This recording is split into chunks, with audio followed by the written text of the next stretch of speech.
ఓ అవతార పురుషుడా, లోకమును కాకుండా నిన్ను అర్థం చేసుకునేలా, లోక సంకల్పమును కాకుండా నీ సంకల్పమును అర్థం చేసుకునేలా నన్ను మలుచు. శాశ్వత ప్రీతమ అవతార్ మెహర్ బాబా కీ జై. అందరికీ జై మెహర్ బాబా అండి. శాశ్వత ప్రియతమ అవతార్ మెహర్ బాబాకి జై. అందరికీ జై మెహర్ బాబా అండి. శాశ్వత ప్రీతం అవతార్ మెహర్ బాబాకి జై. జై బాబా. అందరికీ జై బాబా. అందరికీ జై బాబా. శాశ్వత ప్రీతం అవతార్ మెహర్ బాబాకి జై. అందరికీ జై మెహర్ బాబా. జై మెహర్ బాబా. జై మెహర్ బాబా. శాశ్వత ప్రియతం అవతార్ మెహర్ బాబాకి జై. అందరికీ జై మెహర్ బాబా. జై మెహర్ బాబా. ఓకే, స్టార్ట్ చేద్దామండి. शाश्वत प्रियतम अवतार मेहर बाबा की जय। मजाल से सुनो चरादर के बंदे मुकबिल, कबूल कर दे जान हर सुकान के सुल्तान गुप्त। चुबिश नवी सुकान अहले दिल मगू के कतास, सुकान शनाज नाय दिल बरा कता इंजस्ट। बंदे फिर मगोनम की जिजाहलन बरहन, फिर माह चकुनाद हाय हनायत Bashar, Khwaja शामशुद्दीन Mohammad Hafiz Siraj. Eternal beloved avatar Meher Baba ki jai. శాశ్వత ప్రీతం అవతార్ మెహర్ బాబాకి జై. Befitting a fortunate slave, carry out every command of the master without any question of why and what. About what you hear from the master, never say it is wrong, because, my dear, the fault lies in your own incapacity to understand him. I am slave of the master who has released me from the ignorance. Whatever my master does is of the highest benefit to all concerned. Khwaja Shamsuddin Mohammad Hafiz Shiraz. Eternal beloved avatar Meher Baba की जय. శాశ్వత ప్రియతమ Avatar Meher బాబా key జై. ఎందుకు ఏమిటి అనే ప్రశ్నలు లేకుండా అదృష్టవంతుడైన బానిసవలిని గురి యొక్క ప్రతి ఆజ్ఞను పాలింపుము. గురువు నుండి విని దాని ఎన్నడు తప్పు అని అనకు, ఎందుకంటే గురువును అర్థం చేసుకోలేని నీ అసమర్థత ఎందే ఆ లోపమున్నది. అజ్ఞాన బంధము నుండి నన్ను విముక్తిని చేసిన నా గురువుకు నేను బానిసను. నా గురువు ఏమీ చేసినను తత్సంబంధికులందరికీ అది అత్యంత ప్రయోజనకారి అవుతుంది. శాశ్వత ప్రియతమ అవతార్ మెహర్ బాబా కీ జై. శాశ్వత ప్రీతం అవతార్ మెహర్ బాబా की जय. అవతార పురుషుడైన మెహర్ బాబా భగవంతుడిగా మాట్లాడుతూ అందిస్తున్నటువంటి గాడ్ స్పీక్స్ కొంతకాలంగా ఎరుకతో నిత్యంగా నిరంతరాయంగా కొనసాగించేటువంటి అదృష్టాన్ని, మహద్భాగ్యాన్ని ఇన్ని ఆత్మలకు ప్రాప్తింపచేసినందుకు ఆ పరమాత్ముడికి మరొక్కసారి కృతజ్ఞతలు తెలియజేసుకుంటూ, సో నిన్న మనకి అవతారుడు ఎంతవరకు చెప్పడం జరిగింది అంటే, ఈ యొక్క మానవ రూపంలో ఉన్నటువంటి భగవంతుడు అంటే తనను తాను ఒక భగవంతుడిగా కాకుండా, ఎందుకంటే ఒక దేహాలతోనో లేక పరిస్థితులతో కానీ ఐడెంటిఫై చేసుకుంటున్నంత వరకు ఏం జరుగుతుంది అంటే అసలైనటువంటి గమ్యస్థానానికి చేరుకోవడం అనేది సాధ్యపడదు. కాబట్టి ఏం జరగాలి అంటే తనను తాను పోల్చుకోవడం తప్ప, తనతో తాను ఒక గుర్తిస్తే తప్ప, ఎందుకంటే ఈ సాక్షాత్కారం అనేది ఆ పూర్తి చైతన్యం అనేటువంటిది పూర్తిగా అంటే ఏకాగ్రత, దాని మీద ఒక ఏకాగ్రత కలగాలని చెప్పాడు అవుతాడు. సాధారణంగా మనిషికి ఆ ఏకాగ్రత దేని మీద ఉంటుంది అంటే ఉంటే దేహాల మీద ఉంటుంది, లేకపోతే ప్రపంచాల మీదనే ఉంటుంది సర్వసాధారణంగా. కానీ ఎప్పుడైతే ఏ జీవుడికైతే తన యొక్క ఏకాగ్రత అనేటువంటిది ఈ పూర్తి చైతన్యం మీద లగ్నమైనప్పుడు అప్పుడు తను ఏం చేస్తాడు అంటే తనతో తానే గుర్తిస్తాడు. ఇదే మనకి నిన్న వరకు అవుతాడు చెప్పడం జరిగింది. అంటే ఏం జరుగుతోంది? సో తనతో తాను గుర్తించినప్పుడు ఏం జరుగుతోంది అంటే వెంటనే అంతర్ముఖం అవుతాడు. అక్కడ ఏం జరుగుతుంది అంటే అంతర్ముఖము అంటే ఇంతవరకు ఇన్ని జన్మలు ఇంతవరకు తనను తాను ఒక దేహాలతోనూ ప్రపంచాలతోనూ, ఎందుకంటే అలా గుర్తిస్తున్నంత వరకు ఏం జరిగింది అంటే పూర్తిగా తన జీవితము ఆ పూర్ణంగా ఎలా ఉండిపోయింది అంటే బాహ్యముఖంగా ఉంది, బాహ్యముఖంగానే ఉన్నాడు. అంటే బయట కనిపించేటువంటి సృష్టియే నిజమని, ఆ బయట కనిపించేటువంటి భ్రాంతి అనేది శూన్యం అయినప్పటికీ కూడా అది సర్వస్వం అని ఆ భావంతో ఉంటాడు. కాబట్టి సో బాహ్యముఖంగా ఉన్నంత వరకు ఏ జీవుడు కూడా తరించడం అనేది సాధ్యపడదు అని నేను మనకి అవుతాడు చెప్పిన మాట. కాబట్టి అందులో భాగంగా ఏం చెయ్యాలి అంటే తనతో తాను ఏం చెయ్యాలి, గుర్తించగలగాలి. తనతో తాను, ఎవరితో కాకుండా తనతో తాను గుర్తించగలిగితే అప్పుడు మాత్రమే ఏం జరుగుతోంది, ఈ సాక్షాత్కారము, భగవత్ సాక్షాత్కారం అనేటువంటిది ప్రాప్తిస్తుంది. అంటే ఇప్పుడు మనకి చాట్ నెంబర్ ఒక 3 భాష చెప్పాడు అవుతాడు. ఆ చాట్ నెంబర్ 3లో ఇచ్చినటువంటిది అంటే ఏమో అసలు ముగింపు పలకాలి అంటే ఈ యొక్క డివైన్ డ్రీమ్, దివ్య స్వప్నావస్థ అనేటువంటిది ఏదైతే ఉందో అది ముగింపు పలికితే తప్ప దానికి అతీతంగా ఉన్నటువంటి డివైన్ అవేక్ స్టేట్కి చేరుకోలేడు. అంటే ఏం చెప్తున్నాడు మనకి this is a realization of the God state and this realization is the divine goal which alone brings about the end of the divine dream. కాబట్టి ఇక్కడ ఈ మాటకి మనం కనెక్ట్ చేసుకోవాల్సింది చార్ట్ నెంబర్ 3, అదే రియల్ అవేకనింగ్లో ఆడు ఏం కనిపిస్తోంది, ఏది ముగింపు పలకాలంటున్నాడు అవుతాడు, ఆ డివైన్ డ్రీమ్. డివైన్ డ్రీమ్ ఎక్కడుంది అన్నప్పుడు ఈ సమ్ సోల్స్ ఫ్యూ సోల్స్ ప్రయాణం చేసేటువంటి ఈ ఆధ్యాత్మిక అనుభవాల పరిధిలో ఉంది. ఎక్కడుంది ఆ యొక్క డివైన్ డ్రీమ్ స్టేట్ అనేవంటి. కాబట్టి ఇక్కడ ఉన్నటువంటి సమ్ సోల్ కానీ ఫ్యూ సోల్ కానీ వెరీ ఫ్యూ సోల్ అవ్వాలి అంటే ఏం జరగాలి అంటే ఆ ఆత్మాస్ డివైన్ డ్రీమ్ స్టేట్ అనేటువంటిది ఆత్మాస్ డివైన్ అవేక్ స్టేట్కి వెళ్ళాలి. అంటే ఎలా అంటూ అక్కడ అతీతంగా నువ్వు వెరీ ఫ్యూ సోల్కి వెళ్ళాలి అంటే ఏది ముగింపు పలకాలి అన్నప్పుడు అంటే ఇక్కడ బాగా అర్థం చేసుకోవాలండి. ఎందుకంటే ఇక్కడ అవుతాడు చెప్తున్నటువంటి ఆత్మాస్ డివైన్ అవేక్ స్టేట్ అంటే ఏదో కాదు, తురి అవస్థ. అర్థం చేసుకోవాల్సింది ఏంటి ఇప్పుడు అంటే మనకి గతంలో కూడా అవుతాడు ఏం చెప్పాడు, రియల్ అవేకనింగ్ అంటే దేని నుండి అవేకన్ అని చెప్పాడు అవుతాడు, 2 చెప్పాడు. ఒకటి స్వభావత్రయము, రెండోది అవస్థాత్రయం నుండి నిజమైన మేల్కొల్పు. అంటే మనకి ఎక్కడైనా కూడా I have come not to teach but to awakening అనే మాట చెప్పినప్పుడు అవుతాడు అక్కడ టు అవేకన్ అంటే ఏదో కాదు, ఇదే అండి, ఇంకేమీ కాదు. అంటే ఎక్కడి నుండి మేల్కొల్పుతాడు అన్నప్పుడు నువ్వు సాధారణంగా ప్రతిరోజు మేల్కొంటున్నావు, ప్రతిరోజు ఉదయం మేల్కొంటున్నాడు, ప్రతి జీవుడు మేల్కొంటున్నాడు. ఎక్కడి నుండి మేల్కొంటున్నాడు అనేది ఇంపార్టెంట్, ఎక్కడి నుండి ఎక్కడికి మేల్కొంటున్నాడు అనేది ఇంపార్టెంట్. అంటే ప్రతిరోజు కూడా సర్వసాధారణంగా నీకు జాగృత అవస్థ నుండి స్వప్నావస్థ ద్వారా సుషుప్తికి వెళ్తావు. రాత్రిపూట జరిగేది అదే ప్రతి జీవుడి జీవితంలో జరిగేటువంటి సమస్త ప్రాణకోటి, కేవలం మానవుడనే కాదు సమస్త ప్రాణకోటి సంబంధించినంత వరకు ఎలా ఉంటుంది, రాత్రి అయితే చీకటి పడిందంటే మాత్రము ఉదయం లేచినప్పటి నుండి రాత్రి వరకు అలసిపోయాను కాబట్టి సో నాకు రెస్ట్ కావాలి అంటాడు జీవుడు. అంటే అర్థం ఏంటి, తను జాగృత అవస్థ నుండి స్వప్నావస్థ ద్వారా సుషుప్తికి వెళ్తున్నాడు, అది నిద్రపోవడం అంటాడు. కలగండాన్ని ఎవరు అంచింది, ఎందుకంటే ఇంపార్టెంట్. జాగృత అవస్థ నుండి స్వప్నావస్థ ద్వారా నువ్వు సుషుప్తికి వెళ్తున్నావు అంటే నేను నిద్రపోవాలనుకున్నానండి, నాకు కాస్త రెస్ట్ అవసరం అంటావే తప్ప నేను పడుకొని కలగనాలండి ఎవరు అనరు.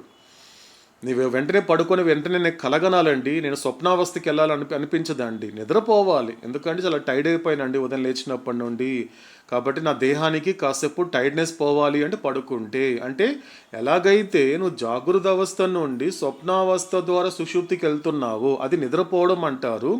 ఇప్పుడు మెలకు వచ్చింది అంటే ఎక్కడి నుంచి నీకు మెలకు వచ్చింది, నువ్వు సుషుప్తి నుండి నీకు మెలకు వస్తుంది.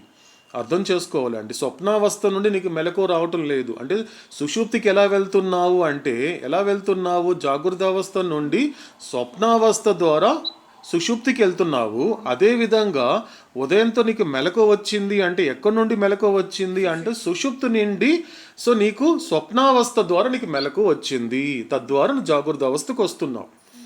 అంటే అర్థం ఏంటి ఇక్కడ, ఇది ఇంపార్టెంట్. కాబట్టి రియల్ అవేకనింగ్ అంటే ఇప్పటి వరకు ఏం అర్థం చేసుకోవాలి, మనకి అవుతాడు ఈ క్షణం వరకు చెప్పింది ఏంటి అన్నప్పుడు నిజమైన జాగృతి అంటే ఏంటి, మొదట స్వభావత్రయం నుండి అంటే స్వభావత్రయం అంటే ఏంటి అంటే స్వభావత్రయం నుండి నీకు మెలకువ వస్తే ఏమవుతుంది అంటే నీకేం తెలుస్తుంది, నువ్వు స్వభావాలకి అతీతంగా నీకున్నటువంటి ఆ యొక్క విరుద్ధమైన అంశాలు కలిగినటువంటిది కాబట్టి ఒక మానవుడిగా నీకు పరిమితమైనటువంటి విరుద్ధమైన అంశములు కలిగినటువంటిది కాబట్టి ఆ మనస్సు, తర్వాత ప్రాణశక్తి, శరీరము. ఇప్పుడు ఏం జరుగుతోంది, ఎప్పుడైతే ఈ స్వభావత్రయం నుండి నీకు మెలకువ వచ్చినప్పుడు ఇప్పుడు నీకు ఆ 3 లక్షణాలు ఉండదు, ఆ 3 స్వభావాలు ఏమైపోయింది, ఎప్పుడైతే రియల్ అవేకనింగ్ అయిన తర్వాత అప్పుడు నీకు అనంతమైనటువంటి శక్తి, అనంతమైన జ్ఞానము, అనంతమైన ఆనందాన్ని నువ్వు అనుభవిస్తావు. అది రియల్ అవేకనింగ్లో ఒక స్టేజ్. రెండోది ఏంటి, స్వభావత్రయం అంటే అవస్థాత్రయం నుండి మేలుకొల్పుతాను అంటున్నాడు అవుతాడు. అంటే అర్థం ఏంటి, నువ్వు ఇన్ని జన్మలు సమస్త ప్రాణకోటిలో నువ్వు జన్మలు తీసుకుంటున్నప్పుడు ఏ అవస్థాత్రయానికైతే నువ్వు పూర్తిగా లోబడ్డావో ఇప్పుడు అతీతంగా ఉంటావు, ఇంకేం లేదండి. రియల్ అవేకనింగ్ అంటే దేనికి లోబడకుండా అన్నిటికీ అందరికీ అతీతమైన స్థితియే నిజమైన మేల్కొలుపు. కాబట్టి అవస్థాత్రయం అంటే అర్థం ఏంటి, ఈ జాగృత అవస్థ, స్వప్నావస్థ, ఈ సుషుప్తి అనపడేటువంటి ఈ యొక్క అవస్థాత్రయం నుండి నీకు మెలకు వచ్చాక ఎక్కడికి వెళ్తావు, ఏ అవస్థ వస్తుంది అంటే తురియ అవస్థ. ఆ తురియ అవస్థే ఇక్కడ అవతాడు చెప్పినటువంటి ఆత్మాస్ డివైన్ అవేక్ స్టేట్. అదే సాక్షాత్కారము, అదే నేను భగవంతుడు అనేటువంటి సమాధానాన్ని సంప్రాప్తింప చేసుకోవడము. అంటే ఇక్కడ ఎక్కడైతే అవుతాడు అంటున్నాడు అంటే the divine goal which alone brings about the end of the divine dream. అంటే ఎక్కడైతే డివైన్ డ్రీమ్ ఎండ్ అయిపోయిందో నువ్వు ఏ స్టేజ్కి వెళ్ళినట్టు, ఆత్మ యొక్క డివైన్ అవేక్ స్టేట్కి వెళ్ళావు. అంటే నువ్వు నీకు ఎప్పుడు ఎలా ఉన్నావు అంటే you are very few soul, your God realized person, your GRP. According to chart number 10లో మనకు అవుతాడు చెప్పినట్లుగా జిఆర్పి అంటే ఎవరు అంటే సో ఈ స్టేట్కి వెళ్ళినటువంటి వాడు తురియ అవస్థ. కాబట్టి రియల్ అవేకనింగ్ అంటే అర్థం ఏంటి అన్నప్పుడు ఈ యొక్క స్వభావత్రయం నుండి అనంత స్వభావాలకి నీకు అవేకనింగ్ వస్తుంది. అదేవిధంగా అవస్థాత్రయం నుండి నువ్వు తురియ అవస్థకి చేరుకుంటావు. ఇది మనకు అవుతాడు నేను చెప్పిన విషయాలు. కాబట్టి అది కూడా కంటిన్యూ చేస్తేమన్నాడు అవుతాడు. Attainment of the divine goal would mean that at this stage, God in man, through the gradual process of involution of consciousness, should eventually experience the passing away in that virginal divine sound sleep state of absolute vacuum while retaining the legacy of the full consciousness which has been gained. ఇది మనకి నిన్న అవుతాడు continue చేస్తున్న విషయం. ఏమంటున్నాడు ఇక్కడ అవుతాడు, దివ్య గమ్యాన్ని చేరుకోవడం అంటే, దివ్య గమ్యాన్ని అంటే ఇప్పుడు చెప్పినటువంటి ఆ యొక్క అవేక్ స్టేట్ చేరడం అంటే ఈ దశలో మానవుడిలో ఉన్న భగవంతుడు అంటే ఏంటి, ఆత్మస్వరూపుడుగా ఉన్న ఆ జీవాత్మ, ఆ పరమాత్మ స్వరూపమే జీవాత్మ. కాబట్టి మానవుడిలో ఉన్న భగవంతుడు క్రమంగా సాగేటువంటి ఈ చైతన్య అంతర్ముఖ ప్రయాణ ప్రక్రియ ద్వారా. అంటే అర్థం ఏంటి, ఇప్పటికిప్పుడు గాడ్ స్పీక్స్ని గుప్పెట్లు అందించుకోవాలి అంటే మనకి అనేక సందర్భాలు మెహరోపాసన అవుతాడు ఏం చెప్పాడు, ఈ సృష్టిలోకి వచ్చేసరికి నేను ఎలా వస్తున్నాను, అంటే ఎలా నేను అరైవ్ అవుతున్నాను అన్నప్పుడు ఎలా నేను ఇక్కడికి చేరుకున్నాను అంటే ఎందుకంటే అన్కాన్షియస్ డివినిటీగా ఉన్నాను. అకార్డింగ్ టు చాట్ నెంబర్ 9 మనం చూస్తే ఆల్ఫాబెట్ ఏ.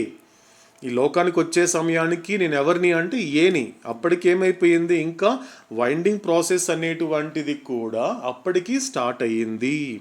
స్టార్ట్ అయినప్పటికీ కూడా ఇంకా నేను ఇంకా ఏ ఒక్క ఫామ్తో నేను ఇంకా అసోసియేట్ అవ్వలేదు. అంటే నేను ఎవరిని అక్కడ అంటే అన్కాన్షియస్ డివినిటీ అంటే ఎరుక లేనటువంటి దైవత్వము. ఇప్పుడు ఏగా వచ్చినటువంటి నేను ఏమవ్వాలి, జెడ్ అవ్వాలి. జెడ్ అంటే ఏంటి, కాన్షియస్ గాడ్. అంటే అర్థం ఏంటి, ఏగా ఈ సృష్టిలోకి ఏగా వచ్చినటువంటి నేను జెడ్ అనేటువంటి ఎరుకతో కూడిన భగవంతుడిగా తయారవ్వాలి అంటే I must cross this 3 stories, 3 processes. ఏంటా 3 ప్రాసెస్ అంటే మాత్రము జరిగిపోయినటువంటి నిన్నటి నా కథ అయినటువంటి ఎవల్యూషన్ ప్రాసెస్, జరుగుతున్న ఇప్పటి నా కథ అయినటువంటి రీఇన్కార్నేషన్ ప్రాసెస్, జరగవలసిన రేపటి నా కథ అయినటువంటి రియలైజేషన్ ప్రాసెస్. ఇదే మాట చెప్తున్నాడు అవుతాడు ఇక్కడ.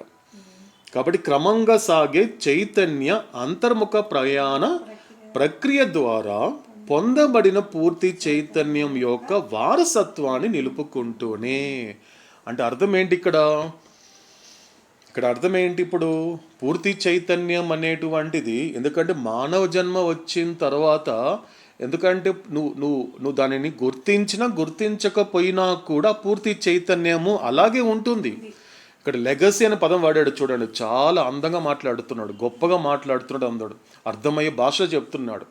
సాధారణంగా లెగసీ అంటే మామూలు ప్రపంచంలో ఎలా ఉంటుంది? వారసత్వం అంటే ఒక ఆస్తిలో కానీ వారసత్వం ఉంటుంది, ఒక సంపదలో వారసత్వం ఉంటుంది, ఒక కుటుంబ వారసత్వం ఉంటుంది, ఒక కులం కానీ ఒక మతం కానీ, ఇలా రకరకాలుగా ప్రపంచంలో ఆ పేరు పిలుస్తూ ఉంటారు. అంటే అర్థం ఏంటి? నేను వాళ్ళ వారసునండి, నేను పలానా మా ముత్తాతలు మా తాతల యొక్క వాళ్ళ వారసునండి అంటారు. అంటే లెగసీని ఇతను కంటిన్యూ చేస్తూ ఉంటాడు. కానీ ఇక్కడ అవుతాడు ఎంత గొప్పగా చెప్తున్నాడు అంటే అవంతా ఏం లేదు, కానీ నిజానికి ఉన్న లెగసీ ఏంటి అంటే లెగసీ ఆఫ్ సంస్కారాస్ అని అవుతాడు. ఉన్నటువంటి వారసత్వం ఏదైనా ఇప్పటిదాకా మోసుకొస్తున్నావు అంటే ఇంక ఏమీ లేదు, ఉన్నటువంటి ఒక్క వారసత్వమే. నువ్వు ఎవరికి వారసుడివి అంటే సంస్కారాలకి వారసుడివి, అంతే. ఇక్కడ ఎవరికి నువ్వు వారసుడివి కాదు. చూడండి అవుతాడు ఎంత గొప్పగా చెప్తున్నాడు అన్నమాట. అంటే కాబట్టి నువ్వు ఎవరి వారసుడివి కాదు. ఇక్కడ నీకు అలా అనిపిస్తోంది భ్రాంతి వలన, నేను పలానా వ్యక్తికి చెందిన వాడిని, I belong to them, I belong to my parents, I belong to my family అనేది నువ్వు ఏదైతే చెప్పుకుంటున్నావో ఇదంతా జాంతనై, ఇక్కడంతా ఏమీ లేదు, ఇదంతా శూన్యం తప్ప ఏం లేనప్పుడు మళ్ళీ వారసత్వం ఎక్కడి నుంచి వచ్చింది నీకు? ఇదంతా భ్రాంతి వలన నీకు ఇమాజినేట్ చేసుకోవడం వల్ల ఇవన్నీ పోగు చేసుకున్నావి తప్ప నీకంటే వారసత్వం ఏ లేదని చేసాడు అవుతాడు. ఉన్న వారసత్వం ఒక్కటే, that is a legacy of impressions. అంటే ఉన్నట్టు దేనికి వారసుడు అంటే నువ్వు నీ సంస్కారాలకి వారసుడు, అంతే. నువ్వు అనేక జన్మల నుంచి మ్యాక్సిమం ఈ ప్రపంచంలో వారసత్వం ఎంత చెప్తావు నువ్వు? మ్యాక్సిమం ఒక 5, 6, 7, ఒక 10 వారసులు చెప్తావు. దాని ఇంతకు మించి నువ్వు చెప్పలేవు కదా. కానీ ఈ సంస్కారాల యొక్క వారసత్వం అనేటువంటిది అస్సలు నువ్వు అవుతాడేమన్నాడు, అసంఖ్యాకం అని చెప్పాడు అవుతాడు. ఎందుకంటే అవతాడు కూడా నెంబర్ చెప్పలేదు, ఎందుకంటే నీకు అర్థం కాదు అది. అందుకేమన్నాడు, ఇన్యూమరబుల్ అనేసాడు ఒకే వర్డ్ అవుతాడు. అసంఖ్యాకంగా నువ్వు కొని తెచ్చుకున్నటువంటి పోగు చేసుకున్నటువంటి సంస్కారాలకి వారసుడివే తప్ప ఇంకా ఇక్కడ ఏ వారసత్వం లేదు అంటున్నాడు అవుతాడు. కాబట్టి ఏం జరిగింది? సో ఏది పొందావు నువ్వు? పూర్తి చైతన్యం పొందావు. ఇక్కడ బాగా అర్థం చేసుకోవాలి. పూర్తి చైతన్యం యొక్క వారసత్వాన్ని నిలుపుకుంటూనే అంటే అర్థం ఏంటి? ఇక్కడ నువ్వు మోస్ట్గా ఉన్నప్పుడు కానీ, సమ్గా ఉన్నప్పుడు కానీ, ఫ్యూగా ఉన్నప్పుడు కానీ, ఈ 3 స్టేజెస్లో కూడా ఫుల్ కాన్షియస్గానే ఉంటుంది. బాగా అర్థం కావాలండి. ఎక్కడ కూడా, ఎందుకంటే దాంట్లో ఏం మార్పు లేదు. నువ్వు మోస్ట్ సోల్గా ఉన్నప్పుడు ఉన్నటువంటి పూర్తి చైతన్యం అలాగే ఉంటుంది. నువ్వు సమ్కి వెళ్ళినా ఫ్యూ సోల్కి వెళ్ళినా కూడా పూర్తి చైతన్యంలో ఎటువంటి మార్పు ఉండదు. అక్కడ మారేదేంటి? సంస్కారాలు మారుతోంది, కాన్షియస్నెస్ మారుతోంది, ఎక్స్పీరియన్స్ మారుతోంది, నువ్వు ప్రయాణం చేసే ప్లేన్స్ మారుతోంది, నువ్వు కలిగి ఉండేటువంటి బైండింగ్ మారుతోంది, అంతే. కానీ ఎక్కడ కూడా ఈ పూర్తి చైతన్యం అనేది మారడం లేదు. అందుకేమన్నాడు అవుతాడు, ఆ యొక్క పొందబడిన పూర్తి చైతన్యము యొక్క వారసత్వాన్ని నిలుపుకుంటూనే. కాబట్టి ఆ పూర్తి చైతన్యం అనేది ఎందుకు అనంత చైతన్యాన్ని పొందలేకపోతోంది అంటే, ఈ పూర్తి చైతన్యం అనేది ఎవరి ఆధీనంలో ఉంది అంటే ఈ యొక్క సంస్కారముల వారసత్వం అని ఆధీనంలో ఉండిపోయింది. కాబట్టి అది అనంత చైతన్యాన్ని పొందలేకపోతోంది. ఎట్టకేలకు అంటే చివరికి శుద్ధ శూన్యాకాశం అనే ఆది మూల దైవీ గాఢ నిద్రావస్థలోకి నిష్క్రమించడాన్ని అనుభవించాలి. అంటే అర్థం ఏంటి? ఇప్పుడు మళ్ళీ మనము చాట్ నెంబర్ 3కి వద్దామండి. అవుతాడు ఏం చెప్తున్నాడు ఇక్కడ మళ్ళీ క్లియర్గా, ఎందుకంటే ఇదంతా కూడా, ఎందుకంటే ఇక్కడ మనకి ఆది మూలం అంటే అర్థం ఏంటి? ఒరిజినల్. బాగా అర్థం చేసుకోవాలండి. ఒరిజినల్ అంటే తెలుగులో ఆది మూలము. కాబట్టి ఆ భగవంతుడి యొక్క గాఢ నిద్రావస్థలోనికి నిష్క్రమించడాన్ని అనుభవించాలి. అంటే అర్థం ఏంటి ఇక్కడ? ఎలాగైతే నువ్వు జాగృత అవస్థ నుండి స్వప్నావస్థ ద్వారా సుషుప్తిలోకి వెళ్తున్నట్లుగానే నీ ఒరిజినల్ స్టేట్ ఏంటి అన్నప్పుడు సుషుప్తిలో నువ్వు అనుభవిస్తున్నావు. బాగా అర్థం కావాలండి. అందుకే సుషుప్తికి అనే విషయం చెప్పేసరికి నిన్న కూడా ఒక చిన్న పాయింట్ గెస్ చేయమన్నాడు అవుతాడు. మన చార్ట్ నెంబర్ 3లో మనం అబ్జర్వ్ చేస్తే కూడా ఎక్కడ కూడా రిపీట్ అవ్వలేదు. ఒక సుషుప్తిలోని ఒకే ఒక పదాన్ని అవతాడు 3 సార్లు రిపీట్ చేశాడు. అన్కాన్షియస్ అన్కాన్షియస్ అన్కాన్షియస్ అని, ఎరుక లేనిదని చెప్పాడు అవుతాడు. అంటే ఏమి తెలియదు నీకు, కానీ ఆ తెలియని దాన్ని నువ్వు తెలిసే విధంగా అనుభవించాలంటున్నాడు అవుతాడు ఇక్కడ. ఆ తెలియనటువంటి అన్కాన్షియస్ స్టేట్లో ఉన్నటువంటి నీకు, అంటే రాత్రిపూట ప్రతి ఒక్కరు చెప్పి అదేది కదండి, ప్రతి ఒక్కరు కూడా నిద్ర లేచిన తర్వాత హాయిగా పడుకున్నాను అనే మాట చెబుతాడే తప్ప అంత హాయిగా ఉండడానికి కారణం ఏంటి అనేది సాధారణంగా ఎవరు విచారణ చేయరు. లేదండి పరిస్థితులు బాగున్నాయి, ఆ రూమ్ బాగుంది, చక్కగా కన్వీనియంట్గా ఉంది, బెడ్ బాగుంది, ఆ చుట్టూ ఉన్న పరిసరాలు బాగున్నాయి, కొత్త ఇల్లు, రకరకాలుగా చెప్తాడే తప్ప ఇలా రకరకాల హాయిగా నిద్రపోయాను అంటాడే తప్ప ఆ హాయిగా నిద్రపోవడానికి ఏ కారణం చేత అంటే అతను చెప్పలేడు. అంటే అర్థం ఏంటి, అక్కడ సుషుప్తిలో నీ యొక్క ఆది మూల స్థితిని నువ్వు అనుభవిస్తున్నావు, అది కూడా ఎరుక లేకుండా. ఈ గొప్ప మాట అండి. ఎందుకంటే భోగికి తర్వాత రోగికి మాత్రమే నిద్ర అవసరం తప్ప యోగికి నిద్ర అవసరం లేదండి. ఎందుకంటే ఏ యోగి చెప్పడు, ఏ ఆధ్యాత్మిక సాధకుడు నేను అలసిపోయాను వెళ్ళి పడుకోవాలండి, రాత్రి పడుకుంటే రేపు మార్నింగ్ నేను కొంచెం ఫ్రెష్గా కనబడతాను అంటాడు కదా. అది ఎప్పుడు కూడా సాధకుడు అన్నాడు. ఎందుకు అన్నాడు అంటే, ఎందుకు నీకు ఎవరు చెప్పారు నువ్వు ఉదయం లేచినప్పటి నుండి సాయంత్రం వరకు కష్టపడిపోయావని, అలసిపోయావని, చాలా టైర్డ్ అయిపోయావని ఎవరు చెప్పారు అంటే నీ సంస్కారాలు చెప్తూ ఉంది. అంటే అర్థం ఏంటి, నువ్వు తెలియకుండానే నువ్వే కర్త అనే విధంగా నువ్వు అనుభూతి చెందుతున్నావు, నువ్వు భావిస్తున్నావు అని అడుగుతాడు. నువ్వు ఆల్రెడీ దాన్ని నమ్మేసావు, నేనే ఈ పనులన్నీ చేశాను, ఉదయం లేచినప్పటి నుండి ఆ పని చేశాను, ఉదయం లేచినప్పటి నుండి ఈ పని చేశాను, అక్కడికి వెళ్ళాను, ఇక్కడికి వెళ్ళాను, వాళ్ళతో మాట్లాడాను, ఇన్ని రకరకాలుగా చెప్తున్నావే, అన్నిటికీ ఏం చెప్తావు, అవన్నీ నేను చేశాను అంటావు. తెలియకుండానే నువ్వే కర్త అనే విధంగా నువ్వు ఫీల్ అవుతున్నావు. That is a problem. తెలియకుండానే ఎప్పుడైతే నేను కర్త, చేసింది నేను, ఇంత గతంలో చేసింది నేను, చేస్తున్నది నేను, రేపు చేయబోయేది కూడా నేను, అంటే కర్త అని ఎప్పుడైతే ఒక జీవుడు తనను తాను కర్తగా భావించినప్పుడు తెలియకుండానే ఒక బర్డన్ మోస్తాడు. తెలియకుండానే సంస్కారాస్ అనేటువంటి ఒక భారం అనేది ఏర్పడుతుందండి. బాగా అర్థం కావాలి. ఒక మనిషి అలసిపోయాను అంటున్నాడు అంటే దాని వెనక ఉన్నటువంటి అసలైనటువంటి అంతరార్థాన్ని పట్టుకోగలగాలి. ఎప్పుడైతే నేను కర్తని అనే విధంగా ఎప్పుడైతే అనుభూతి చెందాడు, తెలియకుండానే అతని మీద ఆ సంస్కారముల భారం అనేది ఉంటుంది. That is a burden of impressions, not burden of the world అండి. బాగా అర్థం కావాలండి. ఈరోజు చాలా భారంగా ఉందండి, తలనొప్పి వచ్చేస్తూ ఉంది, ఈరోజు తిరిగేసానండి మీటింగ్లని, ఆ పనులు ఈ పనులు అనేటువంటిది, అంటే పెద్ద బర్డన్ అయిపోయిందండి ఈ పనులంతా. నా జాబ్ అంటే పెద్ద బర్డన్, నా ఉద్యోగం అంటే బర్డన్, నా వ్యాపారం అంటే బర్డన్, నా ఫ్యామిలీ అంటే బర్డన్. అది కరెక్ట్ కాదని అడుగుతాడు. It is not burden of anything, it's a burden of impressions అని అడుగుతాడు. చాలా గొప్ప మాట అండి. ఏది నీకు ఇక్కడ బర్డన్ కావటం లేదు, ఒక్క సంస్కారాలే భారం అవుతోంది. కాబట్టి ఆటోమేటిక్గా నువ్వు తిరిగి ఇంటికి వచ్చేసరికి ఏమనిపిస్తుంది, టైర్డ్ అయిపోయాను, I want to take rest, నాకు అలసిపోయాను. కాబట్టి అంటే అర్థం ఏంటి, తెలియకుండానే తాను తన యొక్క ఆది మూల స్థితిని అనుభవించాలనుకుంటున్నాడు జీవుడు, అది కూడా ఎరుక లేకుండా. దట్ ఈస్ అ ప్రాబ్లం అండి, ఎరుక లేకుండా. అందుకే అవుతాడు గొప్ప మాట చెప్తాడండి, చాలా గొప్ప మాట చెప్తాడు. భగవంతుడు తెలిసి మానవుడి కోసం బాధలు పడతాడు. బాగా అర్థం చేసుకోవాలండి, లైన్ బాగా అర్థం చేసుకోవాలి. భగవంతుడు తెలిసి మానవుడి కోసం బాధలు పడతాడు, కానీ మానవుడు తెలియకుండానే భగవంతుడి కోసం బాధలు పడతాడు అని అడుగుతాడు. బాగా గొప్ప మాట అండి. భగవంతుడు అంటే తెలిసి మానవుల కోసం, మానవుడి కోసం బాధలు అనుభవిస్తాడు, తెలిసి బాధలు అనుభవిస్తాడు. తెలుసు ఆయనకి వీడు దారి తప్పాడు, ఈ ఆత్మ దారి తప్పింది, వీడు నా బిడ్డ కాబట్టి, వీడి జీవాత్మ అంటే పరమాత్మ బిడ్డ కాబట్టి ఏం చేస్తాడు, భరిస్తాడు.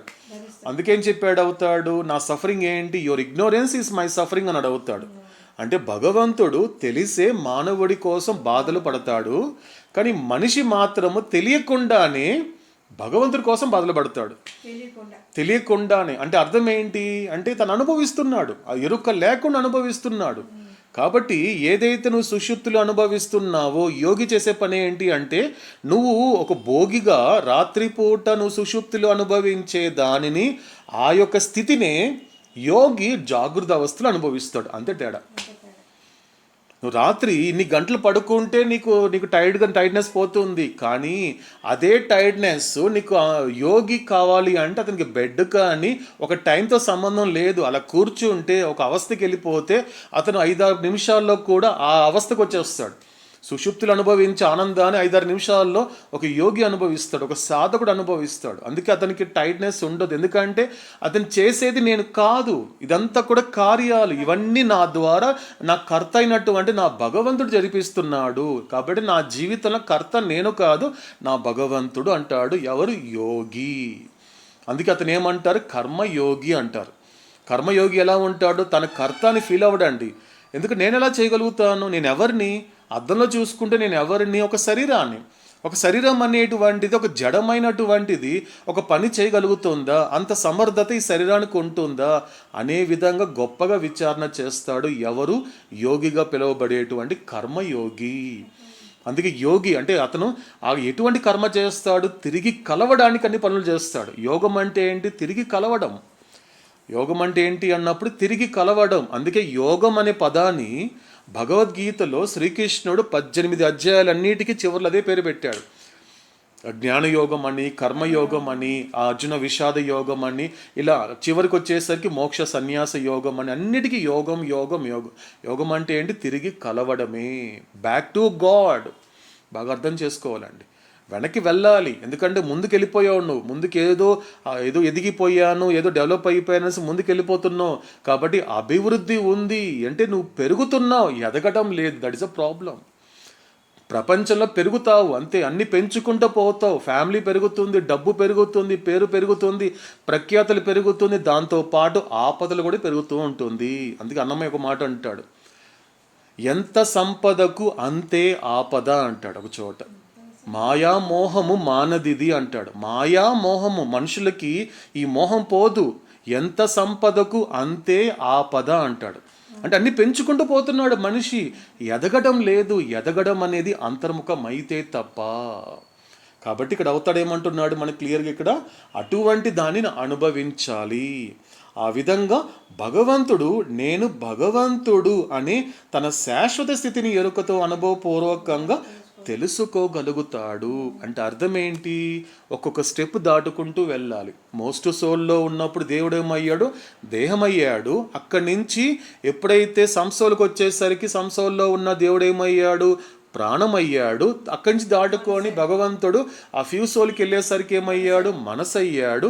ఆ తర్వాత వెరీ ఫ్యూ సోల్కి వెళ్ళేసరికి ఏమన్నాడు? అక్కడ దేవుడు ఏమయ్యాడు? దేవుడయ్యాడు. ఆ రకంగా భగవంతుడు నేను భగవంతుడు అని తెలుసుకుని అది శాశ్వత స్థితి. అవుతాడేమంటున్నాడు చూడండి, శాశ్వత స్థితిని. అంటే అర్థమేంటి? స్థూల శరీరం యొక్క ఎరుక దాటుకొని, సూక్ష్మ శరీరం యొక్క ఎరుక దాటుకొని, మానసిక శరీరం యొక్క ఎరుక దాటుకొని ఎటువంటి ఎరుక కలగాలి నీకు?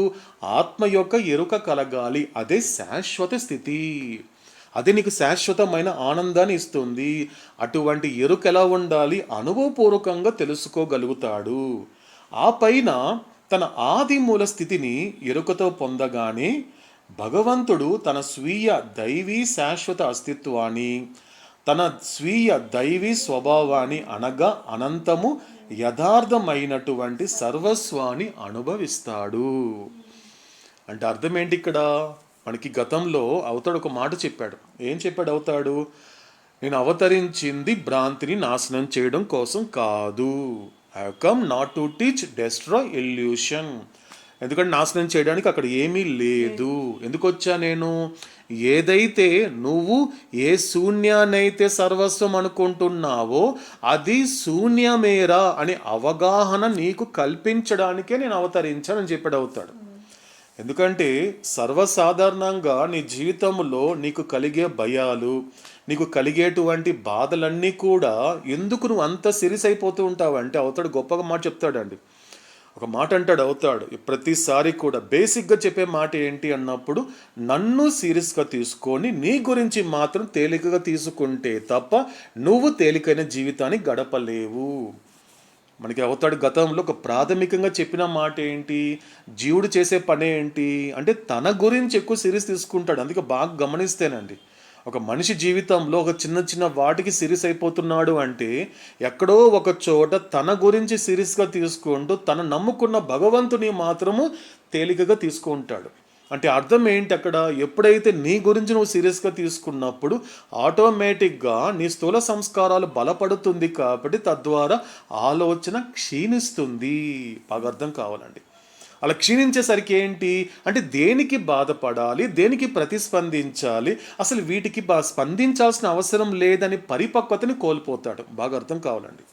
ఎప్పుడైతే నీ గురించి సీరియస్గా తీసుకుంటూ విపరీతంగా నీ గురించి నీ వాళ్ళ గురించి అనేది పూర్తిగా సీరియస్ తీసేసుకున్నావంటే ఒక్కసారి గతంలో నువ్వు సీరియస్ అయినటువంటి సందర్భాలని గనక ఒకసారి రివైండ్ చేసుకున్నావంటే నీకేం కనిపిస్తోంది? ఒకసారి సీరియస్ అయిపోతూ ఉంటావు. అంటే నీకు తెలియకుండా జరుగుతాయి ఇవన్నీ కూడా. ఎందుకు నీకు తెలియదు, సీరియస్ అయిపోతూ ఉంటావు. సీరియస్ అయిపోవడం వల్ల అంటే అర్థం ఏం జరుగుతోంది, ఎందుకు సీరియస్ అయ్యావు అనేది కూడా ఒక్కసారి విచారణ చేసుకున్నప్పుడు దాని వెనక ఏం జరిగింది అంటే అలా సీరియస్ అవడానికి ముఖ్యమైన కారణం ఏంటి అన్నప్పుడు నా స్థూల సంస్కారాలు బలపడడం వలన. ఎప్పుడైతే నా స్థూల సంస్కారాలు బలపడిందో ఆలోచించే శక్తి క్షీణించిపోయింది పూర్తిగా. ఎందుకంటే ఆలోచిస్తే తప్ప, ఎందుకంటే ఆలోచించాలి. బుద్ధినికి అవతాడు ఇచ్చాడు, అది గిఫ్ట్ ఇచ్చాడు, ఆ గిఫ్ట్ మర్చిపోతాడు. ఆ గిఫ్ట్తో పాటు నువ్వు ఆలోచించగలిగితే ఎందుకు దీనిని అంతలాగా నేను సీరియస్గా తీసుకోవాల్సిన అవసరం లేదే, ఇది నా ప్రారంధమే కదా, ఇది నా కర్త అయినటువంటి మెహర్ బాబా ఒక కార్యంగా నా జీవితంలో జరిపిస్తున్నాడు కదా, దీన్ని ఎందుకు నేను ఆపాలని ప్రయత్నిస్తున్నాను, ఎందుకు నేను అడ్డుకునాలి ప్రయత్నం చేస్తున్నాను అని ఎంత ఫూలిష్గా ఉన్నాను, ఎంత మూర్ఖంగా ఉన్నాను అనేది కూడా ఆ తర్వాత తెలుసుకుంటాడు జీవుడు. బాగా అర్థం కావాలండి. సో కాబట్టి ఇక్కడ ఏమంటున్నాడు అవుతాడు ప్రతి చోట కూడా, సో ఏదైతే సర్వస్వాన్ని అంటే నువ్వు దేని అనుభవిస్తున్నావు తెలిసేంత వరకు ఇక్కడ కూడా కనెక్ట్ చేస్తాడండి. కొంచెం జాగ్రత్తగా ఆలకిద్దాం, కొంచెం మరింత శ్రద్ధ పెట్టి ప్రయత్నం చేద్దాం ఈ క్షణంలో. ఏమంటున్నాడు అవుతాడు అంటే సర్వస్వం నువ్వు ఎలా అనుభవిస్తావు అంటే నిజానికి ఇప్పటికీ నువ్వు సర్వస్వాన్ని అనుభవిస్తున్నావు, కానీ తమాషా ఏంటి అంటే శూన్యాన్ని సర్వస్వంగా అనుభవిస్తున్నావు. అదే ప్రాబ్లం. ఉన్నది శూన్యం, ఇక్కడ ఏమీ లేదు.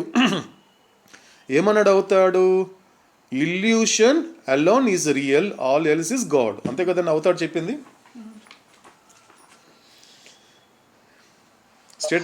స్టేట్మెంట్ కరెక్టే కదండి?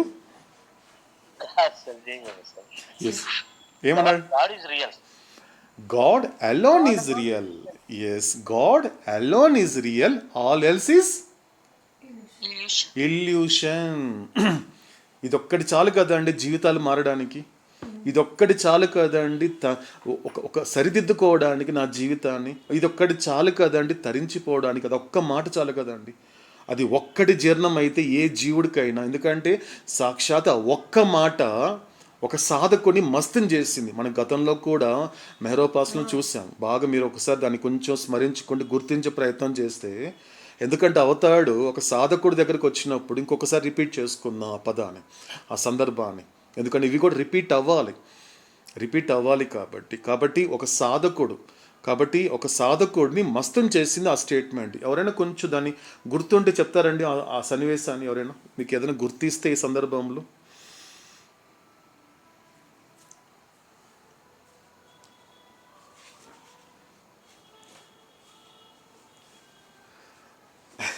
ఓకే, సరే నేనే రిపీట్ చేస్తాను. సో ఇక్కడ అవతాడు ఏం చేశాడంటే ఒక సందర్భంలో ఒక సాధకుడు, ఎందుకంటే ఒక గాడ్ రియలైజేషన్ కావాలి, భగవంతుడు కావాలి అనేటువంటి వెరీ సిన్సియర్ ఆస్పిరెంట్ అవతాడు దగ్గరికి వచ్చినప్పుడు బాబా ఏం చేశాడంటే మాత్రము అతను ఎక్కువసేపు కూడా ఉండలేదు, 5 minutes అంతే, ఎక్కువసేపు లేదు, 5 minutes మాత్రమే ఉన్నప్పుడు ఏం చేశాడంటే అలా వచ్చి, ఎందుకంటే మండలి సభ్యులు కూడా చాలా ఆశ్చర్యపడ్డారు. ఎందుకంటే అలా వచ్చి అలా వెళ్ళిపోయిన వాళ్ళు ఎప్పుడు చూడలేరు. బాబా దగ్గర కొన్ని గంటలు గడిపిన వాళ్ళు ఉంటారు, కొన్ని రోజులు గడిపిన వాళ్ళు, కొన్ని వారాలు గడిపిన వాళ్ళు చాలామంది చూశారు ఈ మండలి సభ్యులంతా కూడా. కానీ 5 minutesలో అతను వచ్చిన పని 5 minutesలో కంప్లీట్ చేసేసాడు అతను. మండలి హాల్లో మన కింద లోయర్ మెహరాబాద్లో మండలి హాల్లో బాబా చైర్లో కూర్చొని చాలామంది ఉన్నప్పుడు బాబా అక్కడ వెనక్కి ఉన్నటువంటి బాబా అతను పిలిపించాడు. అతను అన్నాడు, పిలిచి ఏంటి అని ఈరుచుని అడిగాడు. ఏం కావాలని అడుగు అంటే, Baba I want God realization in this birth. చూడండి ఆ లైన్ చూడండి. ఎవరైనా ఐ వాంట్ గాడ్ రియలైజేషన్ అంటారు తప్ప అతను క్లారిటీ ఉన్నాడు, అతను చాలా క్లారిటీగా చాలా సిన్సియర్గా ఉన్నాడు. అతను ఏమంటున్నాడు, I want God realization in this birth, నాకు ఈ జన్మలోని భగవత్ సాక్షాత్కారాలు ఉన్నాడు అతను. ఎప్పుడు అలాంటిది ఎప్పుడు మండలి సభ్యులు కూడా ఆశ్చర్యపడ్డారు. ఇదేంటి ఇతను చాలా కొత్తగా అడుగుతున్నాడు. ఎప్పుడు మామూలుగా ఏమడుగుతారు, బాబా ఐ వాంట్ గాడ్ అంటారు, లేకపోతే ఐ వాంట్ గాడ్ రియలైజేషన్ అంటారు తప్ప అతను ఎంత క్లారిటీగా ఉన్నాడు అంటే, ఎంత సిన్సియర్గా ఉన్నాడు అంటే, అతను అడిగే వాయిస్ కూడా చాలా చెప్తాడు ఒక చోట, ఒక ఆర్టికల్ రాస్తాడు అతను. ఆ వాయిస్ కూడా అతనిది ఎంతో చాలా గొప్పగా అనిపించి మా గుండెలు దడదడ అడిపేంత వాయిస్ అతనిది. ఎందుకంటే అది ఏదో ఒక ఆస్పిరెంట్ అంత అవతాడు దగ్గర అలా మాట్లాడడం ఎప్పుడు చూడలేదు. బాబా దగ్గర చాలా చాలా ఎక్కువ చాలామంది ఎలా మాట్లాడితే చాలా సాఫ్ట్గా మాట్లాడతారు. బాబా దగ్గర మా ద్వారా ఏమైనా అడిగినా కూడా ఈరోజు ఏం కావాలో అడుగు అన్నప్పుడు మేము చెప్పినప్పుడు బాబా దగ్గర చాలామంది అందరూ సాఫ్ట్గా మాట్లాడతారు. కానీ నేను లైఫ్లో ఫస్ట్ టైం చూసిన అంత వాయిస్తో మాట్లాడి నేను చూశాను అవుతా. ఎవరు ఈరోజు చెప్పాడు, ఒక ఆర్టికల్ రాస్తాడండి మా గ్లో ఇంటర్నేషనల్లో. నేను ఎప్పుడో చదివాను యాక్చువల్గా ఈ యొక్క సందర్భాన్ని. సో అతను ఏమడిగాడు, Baba I want God realization in this birth, నాకు ఈ జన్మలోనే భగవత్ సాక్షాత్కారం కావాలి. అంతే ఫాస్ట్గా అవుతాడు. వెంటనే పేపర్ ఇవ్వమన్నాడు. Just God alone is real, all else is illusion, ఇది నీ మంత్రం, ఇది చేసుకోపో అన్నాడు. అయిపోయింది అంతే, 5 minutes లోపల అయిపోయింది. వెళ్ళిపోయాడు అతను. జస్ట్ అయిపోయింది. ఏంటి అంటే ఇది రాయిచ్చేసాడు అవుతుంది, ఇంకేం లేదు, ఒకటే రాశాడు. కానీ ఇది ఏం రాశాడు అనే విషయం చాలామంది తెలియదు, ఎవరికి తెలియదు. బాబా స్లిప్లో ఏం రాశాడు అనేది కూడా, ఆ పేపర్ ముక్కలో ఏం రాశాడు అనేది ఎవరికి చూపించలే బాబా కూడా. బాబా ఏం చేస్తే జస్ట్ అలా రాశాడు, దాన్ని మడత పెట్టి అతను చేతికి ఇచ్చేసాడు. నువ్వు బయటికి వెళ్ళి చదువుకొని అదే నీకు మంత్రము, అదే నీ సాధన, యూ ప్రాక్టీస్ దట్ ఆ స్టేట్మెంట్, దట్ మై మెసేజ్ అన్నాడు అవుతాడు. అంతే వెళ్ళిపోయాడు. అయిపోయింది కదా, అయిపోయింది. ఇలా అయిపోయిన తర్వాత దాదాపు ఒక 5-6 సంవత్సరాలు గడిచిపోయింది. 5-6 సంవత్సరాలు గడిచిపోయిన తర్వాత, బట్ ఆ పేరు నాకు, ఆ ఊరు అంటే నాకు తెలిసి అజ్మీర్ అనుకుంటున్నాను, రాజస్థాన్లో ఒక ఊరు అజ్మీర్ అనుకుంటున్నాను. అజ్మీర్కి వెళ్ళాడు అవుతాడు. మస్తు కార్యక్రమం చేస్తున్నప్పుడు అజ్మీర్కి వెళ్ళినప్పుడు ఆ కార్యక్రమం పూర్తి అయిపోయింది.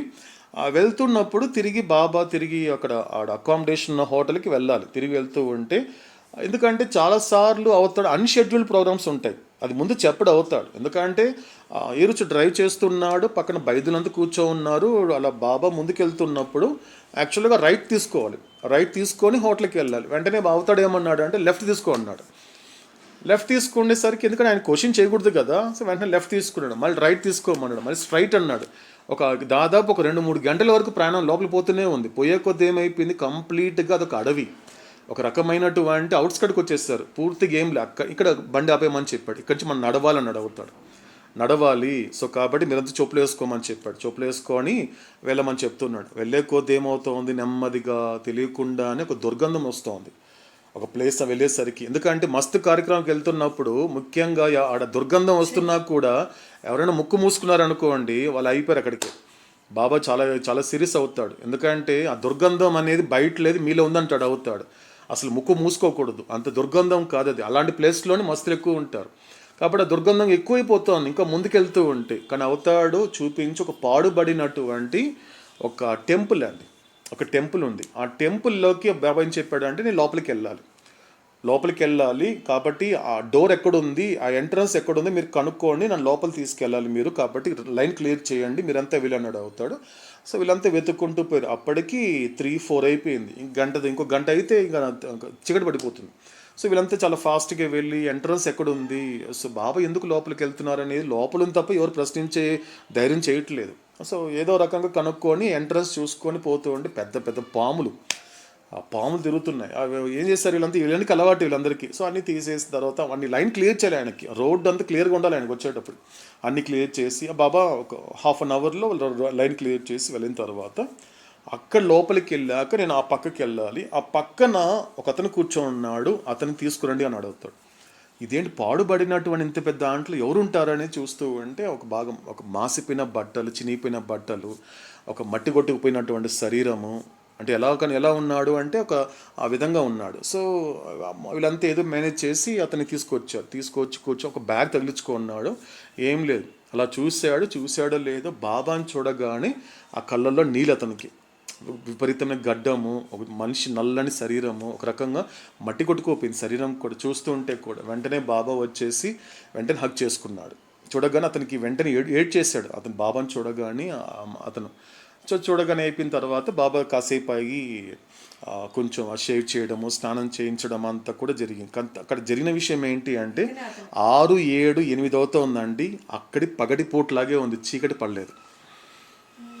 చూడండి గొప్ప విషయం చూడండి, ఇది ఇరు చెప్పినటువంటి గొప్ప, ఇది మెరాకిల్ అని చెప్పట్లేదు అవుతాడు, 7-8 అయిపోయిందండి. కానీ వాళ్ళు వచ్చినప్పుడు వెలుతురు ఎంత గొప్పగా ఉందో, వెలుతురు 7-8 అయినా కూడా వెలుతురు అలాగే ఉంది. వీళ్ళిద్దరు అలా కలుస్తుంటే మేము చూస్తూనే ఉన్నాం. మేము తర్వాత చూసుకున్నాం, మేము గడియారం చూసుకోండి 8 అయింది, రాత్రి చూసారు పైన చూస్తే మాత్రం రాత్రి పగటిపూటే ఉంది మాకంతా కూడా. అంటే ప్రకృతి పురుషుడికి ఎలా సహకరిస్తుందో అనేది వీళ్ళిద్దరికి కూడా. తర్వాత విషయం తెలిసింది అంటే అప్పుడు ఈ రోజు నన్ను బాబా నన్ను పిలిచి ఇతను ఎవరో తెలుసా నీకు? నాకెలా తెలుస్తుంది బాబా, మీరు చెప్పాలి కదా అన్నప్పుడు, పలానా రోజు నీకు గుర్తుందా అన్నప్పుడు ఎస్ బాబా అన్నా. అతను ఏదో 5 minutes ముందు అలా వచ్చి వెళ్ళిపోయాడు కదా అన్నప్పుడు, ఏదో మీ స్లిప్ ఇచ్చారు కదా అన్నప్పుడు, ఆ స్లిప్ ఏంటో నీకు తెలియాలి కదా. ఎస్ బాబా అంటే ఆ బ్యాగ్లో చూడన్నాడు. ఆ బ్యాగ్లో చూస్తే ఆ స్లిప్ ఉంది, ఒకే స్లిప్ పెట్టుకున్నాడు. ఆ బ్యాగ్లో ఇంకేం లేదు, ఆ స్లిప్పే ఉంది. ఆ స్లిప్ ఓపెన్ చేస్తే అప్పుడు బాగా చినిగిపోయి ఉంది. అలా కానీ ఓపెన్ చేస్తే మాత్రము పేపర్ బాగా చినిగిపోయింది, పాతబడిపోయింది. తీస్తే అప్పుడే ఫ్రెష్గా రాస్తే అక్షరాలు ఎలా ఉంటే అలాగున్నాయి. ఆ అక్షరాలే God alone is real, all else is illusion. నా యొక్క సందేశం చేత అన్నమయ్య అన్నట్లు, కోరిక తన బ్రతుకు గురువాక్యాధీనమైతే మోరతోపు లేని నిత్యముక్తుడు తానే. ఈ గొప్ప ఉదాహరణ కనెక్ట్ అవుతుందండి ఇప్పుడు ఈ సంఘటన. ఈ ఒక్క వాక్యం చెప్పాను నేను, అతనికి ఏం చెప్పలేదు. అతనికి ఏం అడిగాడు? ఈ జన్మలోనే నాకు భగవత్ సాక్షాత్కారం కావాలి బాబా. ఎలా ఉంది? కమాండింగ్ అడుగుతున్నాడు, అతను కమాండ్ చేస్తున్నాడు. అంటే అతనికి ఉన్న కాన్షియస్ లాంగింగ్ ఎంతది. కాబట్టి అతను ఇదే చేశాడు, ఇంకేం చేయలేదు. ఇంక నేను అతనికి వేరే మాటే చెప్పలేదు, ఒక్కటే చెప్పాను. నౌ హీఈస్ ఎక్స్పీరియన్సింగ్ ఎవ్రీథింగ్ అని అడుగుతాడు. అప్పుడు ఏం చెప్పాడు తెలుసండి అవుతాడు? హీఈస్ అ 6th plane saint అని చెప్పాడు అవుతాడు. 6th planeలో ఉన్నటువంటి మస్తు అన్నాడు అవుతాడు. 6వ భూమికలో ఉన్నాడంట అతను. He is experiencing. ఇప్పుడు అవుతాడు అంటున్నాడు ఇక్కడ, సర్వస్వాన్ని అనుభవిస్తాడు అంటున్నాడే, ఇది అనుభవిస్తున్నాడు అక్కడ. ఆ భగవంతుని అనుభవిస్తున్నాడు, భగవంతుని చూస్తున్నాడు. ఎందుకంటే ఇప్పుడు నేను కలిసిన తర్వాత ఇతని ప్రారంధం అనేటువంటిది, సంస్కారం అనేది రహితం అయిపోతుంది. Very few days he will be drop his body drop చేశాక కూడా he will come to the, ఎక్కడికి వస్తాడు? హీ విల్ బికమ్ సద్గురు అని చెప్పాడు అవుతాడు. ఎందుకంటే ఇలాంటి వాళ్ళు నాకు కావాలి. ఎలాంటి వాళ్ళు కావాలి? ఎందుకంటే ఒక గొప్ప ఉదాహరణ నేను కనెక్ట్ చేసుకుంటానండి ఈ సందర్భంలో నా వరకు. ఎందుకంటే ప్రయాణం చేశాను కాబట్టి. ఎందుకంటే రాబియా బస్రి ఎందుకంటే ఆవిడ కూడా అలాంటిదే. ఏంటి అన్నప్పుడు ఆవిడ కొన్ని వేల సంవత్సరాల క్రితమే ఆవిడ షీఈస్ అ సెయింట్ అని చెప్పాడు అవుతాడు. ఆవిడ ఏం కోరుకుంది? నాకేం వద్దు ఈ గాడ్ రియలైజేషన్లు, ఆ స్టేట్లు, లేకపోతే ఆ స్టేటస్లు. I do not want that, I want to be with you O God. ఆవిడ లాస్ట్ బాడీ డ్రాప్ చేస్తున్నప్పుడు అల్లాతో అదే చెప్పిందండి, Allah I want to be with you, నేను నీతోనే ఉండాలి. నువ్వు ఏ స్థితిలో ఇస్తావు నాకు సంబంధం లేదు, నేను మాత్రం నీతోనే ఉండాలి అని కోరుకుందండి ఆవిడ. అంటే అవతాడు ఏం చేశాడు? 6th plane దాకా తీసుకెళ్ళిన తర్వాత, బాడీ డ్రాప్ చేసిన తర్వాత మళ్ళీ ఆవిడ ఏ స్టేట్కి వెళ్ళకుండా ఒక ఆధ్యాత్మికంగా ఒక రిజర్వ్డ్ ప్లేస్లో పెట్టి అవుతాడు. కొన్ని వేల సంవత్సరాల తర్వాత ఇది అల్లా రూపమే అవుతాడు కాబట్టి, ఆ సద్గురువు కాబట్టి, ఆ యొక్క పరబ్రహ్మ కాబట్టి దానిని గుర్తించాడు. ఎందుకంటే ఆయన తెలుస్తుంది ఇవన్నీ కూడా. ఏదో అప్పటికి అల్లా ఎవరో కాదు, అవతాడే కదా, మెహర్ బాబాయే కదా. అప్పుడు ఏం చేశాడు? కొన్ని వేల సంవత్సరాల క్రితం సెయింట్గా ఉన్నటువంటి రాబియా బస్రీని తనతో పాటు ఇక్కడికి వచ్చేసరికి ఈ అవతారంలో తన మొట్టమొదటి గురువుగా పిలిపించుకున్నాడు. ఆవిడ హజరత్ బాబాజాన్. అప్పుడు నేను కనెక్ట్ చేసుకున్నాను. ఎక్కడో ఒక చోట అతను ఇప్పుడు కాకపోయినా కూడా ఆ మస్తు ఎవరైతే ఉన్నారో అతని భగవత్ సాక్షాత్కారం అయిన తర్వాత అని నాకు అనిపించిందండి. మోస్ట్లీ నెక్స్ట్ అవతారానికి వచ్చేసరికి అతను కూడా మేబీ పర్ఫెక్ట్ మాస్టర్గా రావచ్చేమో అనిపించింది, నాకు అనిపించిందండి. ఎందుకంటే నాకు ఒక అవగాహన మాత్రమే. ఎందుకంటే ఒకసారి కనెక్ట్ చేసుకుంటే అవతాడు జరిపించేటువంటి కార్యక్రమాలు ఎంత గొప్పగా ఉంటాయి, ఆయన పని చేసే విధానం అనేది ఎంత గొప్పగా ఉంటుంది. ఎందుకంటే 2 మాటలు కూడా అవసరం లేదు అవతాడికి. అదే చెప్పాడు అన్నమయ్య కూడా. సో కోరిక తన బ్రతుకు, నీ బ్రతుకులో అనేక కోరికలు ఉన్నాయి కదా, ఒక్క కోరిక పెట్టుకో, ఒకే ఒక కోరిక పెట్టుకో. చాలా రకాల కోరికలు ఉన్నాయి, అవి తీరుతున్నాయి, దాంతోపాటు నీకు బాధలు వస్తున్నాయి. ఎందుకంటే కోరికలు తీరడం కన్నా తీరకపోవడమే నీకు బెస్ట్ అంటాడు అవుతాడు. దానిని ఎప్పుడు నువ్వు సూక్ష్మంగానే నువ్వు పార్షియల్గా ఎక్స్ప్రెస్ చేస్తే నువ్వు సేఫ్గా ఉంటావు. నీకు ప్రతిసారి ఏదైనా తినాలనిపిస్తే మాత్రము అన్ని తెచ్చి పెట్టుకొని కళ్ళ ముందు పెట్టుకొనేసి వెంటనే నోటి ద్వారా తీసుకొచ్చి వెంటనే మళ్ళీ ప్లేట్లో పెట్టి దానిని పక్కవాడికి ఇచ్చేసేయి. అప్పుడు ఏం జరుగుతుంది? అప్పుడు నువ్వు స్పిరిచువల్ సేఫ్గా ఉంటావు, నీకు అర్థం కాదన్నాడు అవుతాడు. అది నిజమైన ఆధ్యాత్మికత. కాబట్టి కోరికలు తీరడం వల్ల నీకు భౌతికంగా బాగుంటావేమో, నీకు అప్పటికప్పుడు తృప్తి కలుగుతుందేమో, కానీ ఆధ్యాత్మికంగా ఎదగాలి అంటే కోరికలు తీర్చుకోవడం కాదు, కోరికలు తీరకుండా అది కూడా సూక్ష్మంగానే నువ్వు తీరేలాగా నువ్వు అది పరిపక్వత నడవుతాడు. కాబట్టి అదే చెప్తున్నాడు, అనేక కోరికలు ఉన్నాయి కదా, నీకు ఒక్క కోరిక పెట్టుకో. నీ గురువు ఎన్నో మాటలు చెప్తున్నాడు కదా, అన్ని మాటలు కూడా నీకు వద్దు, ఒక్క వాక్యాన్ని పెట్టుకో. హఫీజ్ చెప్పింది ఏం చెప్పాడు? Every command of the master అన్నాడు. Every command of the master వెళ్ళాలి అంటే, అన్నిటినీ నువ్వు మొయ్యాలి అంటే కనీసం ఒక్కదానైనా కూడా నువ్వు ఆధీనం అవ్వాలి కదా. మెహర్ బాబా 100 మెసేజ్లు చెప్తే కూడా 100 మెసేజ్లని నువ్వు క్యారీ చేయాలని హఫీజ్ చెప్తున్నాడు, క్లియర్గా చెప్తున్నాడు. అంటే ఏమంటున్నాడు? బెఫిటింగ్ ఏ ఫార్చునేట్స్లో carry out every command of the master. ఆయన చెప్పే ప్రతి మాటను నువ్వు క్యారీ చేయాలంటున్నాడు. అలా క్యారీ చేయాలి అంటే అందులో ఆయన చెప్పిన మొదటి మాటకైనా నువ్వు ఆధీనం అవ్వాలి కదా. అప్పుడు నువ్వేమవుతావు? అదృష్టవంతుడు అవుతావు. అదృష్టవంతుడైన బానిస, డబుల్ బోనస్ నీకు ఇక్కడ. కానీ నువ్వు అదృష్టవంతుడైన బానిస అవ్వాలి అంటే ముందు నువ్వు నిత్యముక్తుడు అవ్వాలి కదా. ఒక్కటైనా కూడా నువ్వు ఆచరించాలి కదా, ఒక్కదానికైనా నువ్వు ఆధీనం కాగలగాలి కదా. ఇదన్నీ చెప్పాడండి అవుతాడు ఆ రోజు, ఇవన్నీ చెప్పాడు. కాబట్టి నువ్వేం చేస్తున్నావు అంటే ఈ శూన్యాన్ని శూన్యంగా కాకుండా సర్వస్వంగా నువ్వు అనుభవిస్తున్నావు. మామూలు విషయం చెప్తున్నాడు అవుతాడు, సాధారణ ఆత్మలు చెప్తున్నాడు. కాబట్టి నేను అవతరించింది ఎందుకు అంటే, నువ్వు ఏదైతే సర్వస్వం అనుకుంటున్నావో అది సర్వస్వం కాదు, అది శూన్యమే అని అది అవగాహన కల్పించడానికే నేను అవతరించాను. కాబట్టి ఇది అర్థం కావాలండి. కాబట్టి అక్కడ మాత్రం మస్త్ ఏం చేస్తున్నాడు? అతను శూన్యాన్ని కాదండి, సర్వస్వాన్ని అనుభవిస్తున్నాడు. ఎప్పుడైతే శూన్యాన్ని శూన్యంగాని అనుభవిస్తే తప్ప నువ్వు సర్వస్వాన్ని అనుభవించలేవు. ఇది చాలా గొప్ప మాట అండి. ఈ ప్రపంచమంతా శూన్యమే. ఇదంతా కూడా దేహాలు తీసుకో, ప్రపంచాలు తీసుకో. దేహాలు తీసుకుంటే ఎంత స్థూల శరీరం అయినా లేక సూక్ష్మ శరీరం అయినా మానసిక శరీరం అయినా కూడా ఉన్నది ఈ యొక్క చతుర్విధ లక్షణాలే కదా. పరిమితమైనది, రూపం కలిగినది, నాశనంలో లోబడేది, తర్వాత ఏంటి మార్పుకి లోబడేది. ఇదంతా కూడా పోనీ దేహాలతోనైనా నువ్వు బాగుపడతావంటే బాగుపడే అవకాశం లేదు. ఈ దేహాల ద్వారా దాటుకుంటే అతీతంగా వెళితే తప్ప ఆధ్యాత్మికంగా బాగుపడతావే తప్ప ఇక్కడ ఏ శరీరాలతో నువ్వు సంతోషపడలేవు. శరీరాలతో ఉండడం కాదు, శరీరాలని దాటుకు వెళ్ళాలి. అందుకే దీన్ని మాధ్యమం అని అడుగుతాడు. దాటుకొని వెళ్ళాలి, అక్కడ ఉండడానికి లేదు. అదేవిధంగా ప్రపంచాలకు వచ్చేసరికి ఏమవుతోంది? వంతెనలో అన్నాడు ఎవరు? మన జీసస్ క్రైస్ట్ చెప్పాడు, this world is like a bridge, you should cross it. వంతెన పని ఏంటండి? ఆ బ్రిడ్జి పని ఏంటి? ఒక వైపు నుండి మరో వైపుకి నేను దాటిస్తుంది, అంతే తప్ప. కానీ ప్రపంచంలో ఉన్నవాడు అటాచ్మెంట్ ఎలా ఉంది అంటే, ఈ బ్రిడ్జి చాలా బాగుందండి, ఈ బ్రిడ్జి మీద ఇల్లు అంటాడంటూ మూర్ఖుడు అంటాడు. అదే అంటాడు Jesus Christ, do not build home on it. ఆ బ్రిడ్జి మీద ఇల్లు కట్టుకుంటావేంట్రా నువ్వు? అదొకటే ఎక్కడ నిలకడ ఉంటుంది నీకు? ఈ బ్రిడ్జి పని ఏంటి? ప్రపంచాల పని ఏంటి? ఈ ప్రపంచానికి నువ్వు ఉండడానికి వచ్చావు తప్ప ఉండిపోవడానికి రాలేదు. కాబట్టి ఇదంతా కూడా శూన్యమే. అంటే అర్థం ఏంటి? నువ్వు సర్వస్వాన్ని అనుభవించాలి అంటే శూన్యాన్ని శూన్యంగా అనుభవిస్తే తప్ప నువ్వు సర్వస్వాన్ని అనుభవించలేవు. ఇక్కడ చెప్తున్నాడండి అవుతాడు, అదే మాట అంటున్నాడు. ఏమంటున్నాడు అవుతాడు?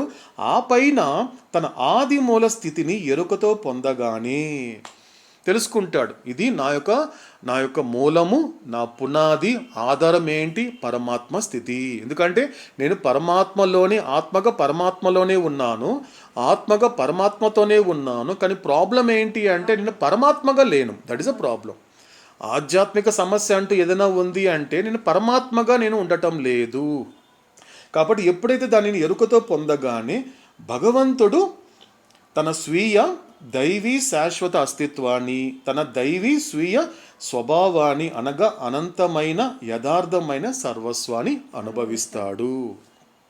ఆ విధంగా చివరికి నేను ఎవరు అని తన తొలి మాట లేక తొలి ప్రశ్నకు నేను భగవంతుడు అనే యథార్థమైన సమాధానాన్ని పొందుతాడు. అంటే అర్థం ఏంటి? ఇక్కడ కథ ముగిసింది. తన కథలన్నిటికీ ఇంతవరకు పరమాత్ముడు అవతార్ మెహర్ బాబా అంతవరకు నాకు కథానాయకుడుగా ఉన్నాడు. ఇప్పుడు నన్ను అవతాడు ఏం చేశాడు? ఎప్పుడైతే నేను భగవంతుడు అనేటువంటి ఆదిమూల వాస్తవమైన సమాధానాన్ని అంటే ఒరిజినల్ రియల్ ఆన్సర్ పొందిన తర్వాత ఇప్పుడు నేనే కథానాయకుడిని. నా కథలకి నేనే కథానాయకుడిని. నిజం చెప్పాలంటే ఇంక కథలే లేవు. నేనే నాయకుడిని, నన్ను కథానాయకుడు ఏం చేశాడు, నన్నే కథానాయకుడిగా మార్చేశాడు, అలా సమాధానాన్ని పొందుతాడు అనేది మనకు ఆలకించినటువంటి మాటకి అవతాడిచ్చినటువంటి గొప్ప వివరణ అండి. కాబట్టి అవతాడి తర్వాత ఏం చెప్తున్నాడు అనేటువంటి విషయాల్ని శ్రద్ధ మరియు రాఘవేంద్ర ద్వారా ఆలకిద్దామండి. శాశ్వత ప్రియతమ అవతార్ మెహర్ బాబా కీ జై. To make clearer to attain the divine goal with the full consciousness, evolved the human conscious God strives through further experience by the process of reincarnation to withdraw inwards towards himself the already projected full consciousness which he gained as soon as he identified himself with the first human form in his divine dream or creation. As this stage of beginning of the end of the divine dream approaches the full consciousness of God, which experience the false awake state in the human form, strives to the utmost through the process of involution to withdraw inwards onto himself this fully evolved consciousness which is projecting outwards onto all things in the cosmic universe rather than unto himself. శాశ్వత ప్రియతమ Avatar Meher బాబా key జై. శాశ్వత ప్రియతమ Avatar Meher బాబా key జై. దీనిని మరింత స్పష్టంగా చెప్పాలంటే, వికసించిన పూర్తి చైతన్యంతో దివ్య గమ్యాన్ని సాధించడానికి మానవ ఎరుకగల భగవంతుడు అతని దైవీ స్వప్నంలో, అంటే సృష్టి మొదటి మానవ రూపంతో తాను తాదాత్మ్యం చెందిన వెంటనే పొందినటువంటి మరియు అప్పటికే విక్షేపం చెందినటువంటి పూర్తి చైతన్యాన్ని పునర్జన్మ ప్రక్రియ ద్వారా మరిన్ని అనుభవాలను పొందుతూ లోపలి వైపు అనగా తన వైపు ఉపసంహరింప చేయడానికి భగవంతుడు గట్టిగా ప్రయత్నిస్తాడు.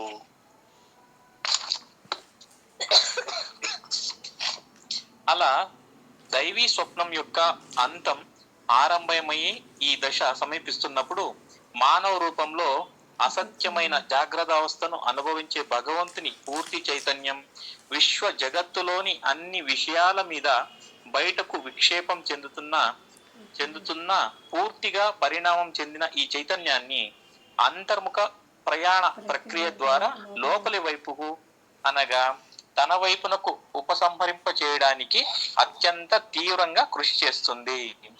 శాశ్వత ప్రియతమ అవతార్ మెహర్ బాబా కీ జై. సో దీనికి అవతాడు క్లారిటీ ఇస్తున్నాడు. ఇంకొంచెం స్పష్టంగా నీకు ఇంకా స్పష్టంగా అర్థం కావాలి అంటే ఇంకొక ఎగ్జాంపుల్ చెప్తున్నాడు అవుతాడు, ఇంకొంచెం అర్థం కావడానికి మరింత స్పష్టంగా. ఎందుకంటే ఈ విషయాన్ని ఇంకొంచెం క్లియర్గా, ఎందుకంటే క్లారిటీగా క్లియర్ చేయాలి అంటే, స్పష్టంగా చెప్పాలి అంటే, వికసించినటువంటి పూర్తి చైతన్యంతో దివ్య గమ్యాన్ని సాధించడానికి. ఎందుకంటే పూర్తి చైతన్యంతో అంటే సాధించడం అంటేనే దివ్య గమ్యం అంటే ఇక్కడ చెప్పకనే చెప్పేస్తున్నాడు అవుతాడు. మళ్ళీ ఆయన చెప్పే శ్రమ అవసరం లేదు.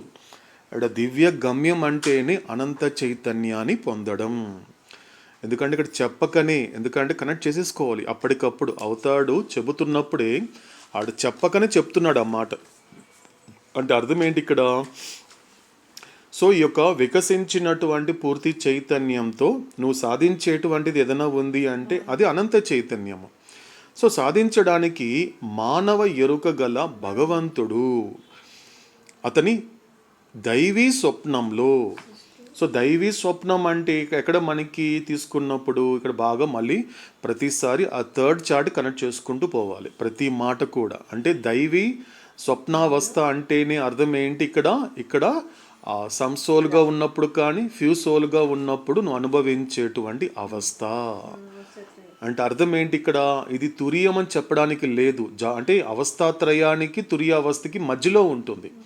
ఎందుకంటే అక్కడ వాళ్ళకి ఇలా ఉండదు. ఎందుకంటే ఒక పడుకోవడము కలగనడం అనేది అక్కడ 99% ఉండదు. ఎందుకంటే ఆధ్యాత్మికంగా ఉన్నత స్థితికి వెళ్ళేటువంటి వాళ్ళకి, అంటే అక్కడ యోగి కానీ మహాత్మ కానీ ఆ మహాయోగి కానీ మహాపురుషుడు కానీ సత్పురుషులకి, ఎందుకంటే వీళ్ళెవ్వరికి కూడా ఈ సాధారణంగా మోస్ట్ సోల్కి వచ్చినట్లుగా జాగృత అవస్థలో ఒక రకంగా స్వప్నావస్థలో కలగనడము, సుషుప్తులకి వెళ్ళి దానికి పూర్తిగా లోబడిపోవడము.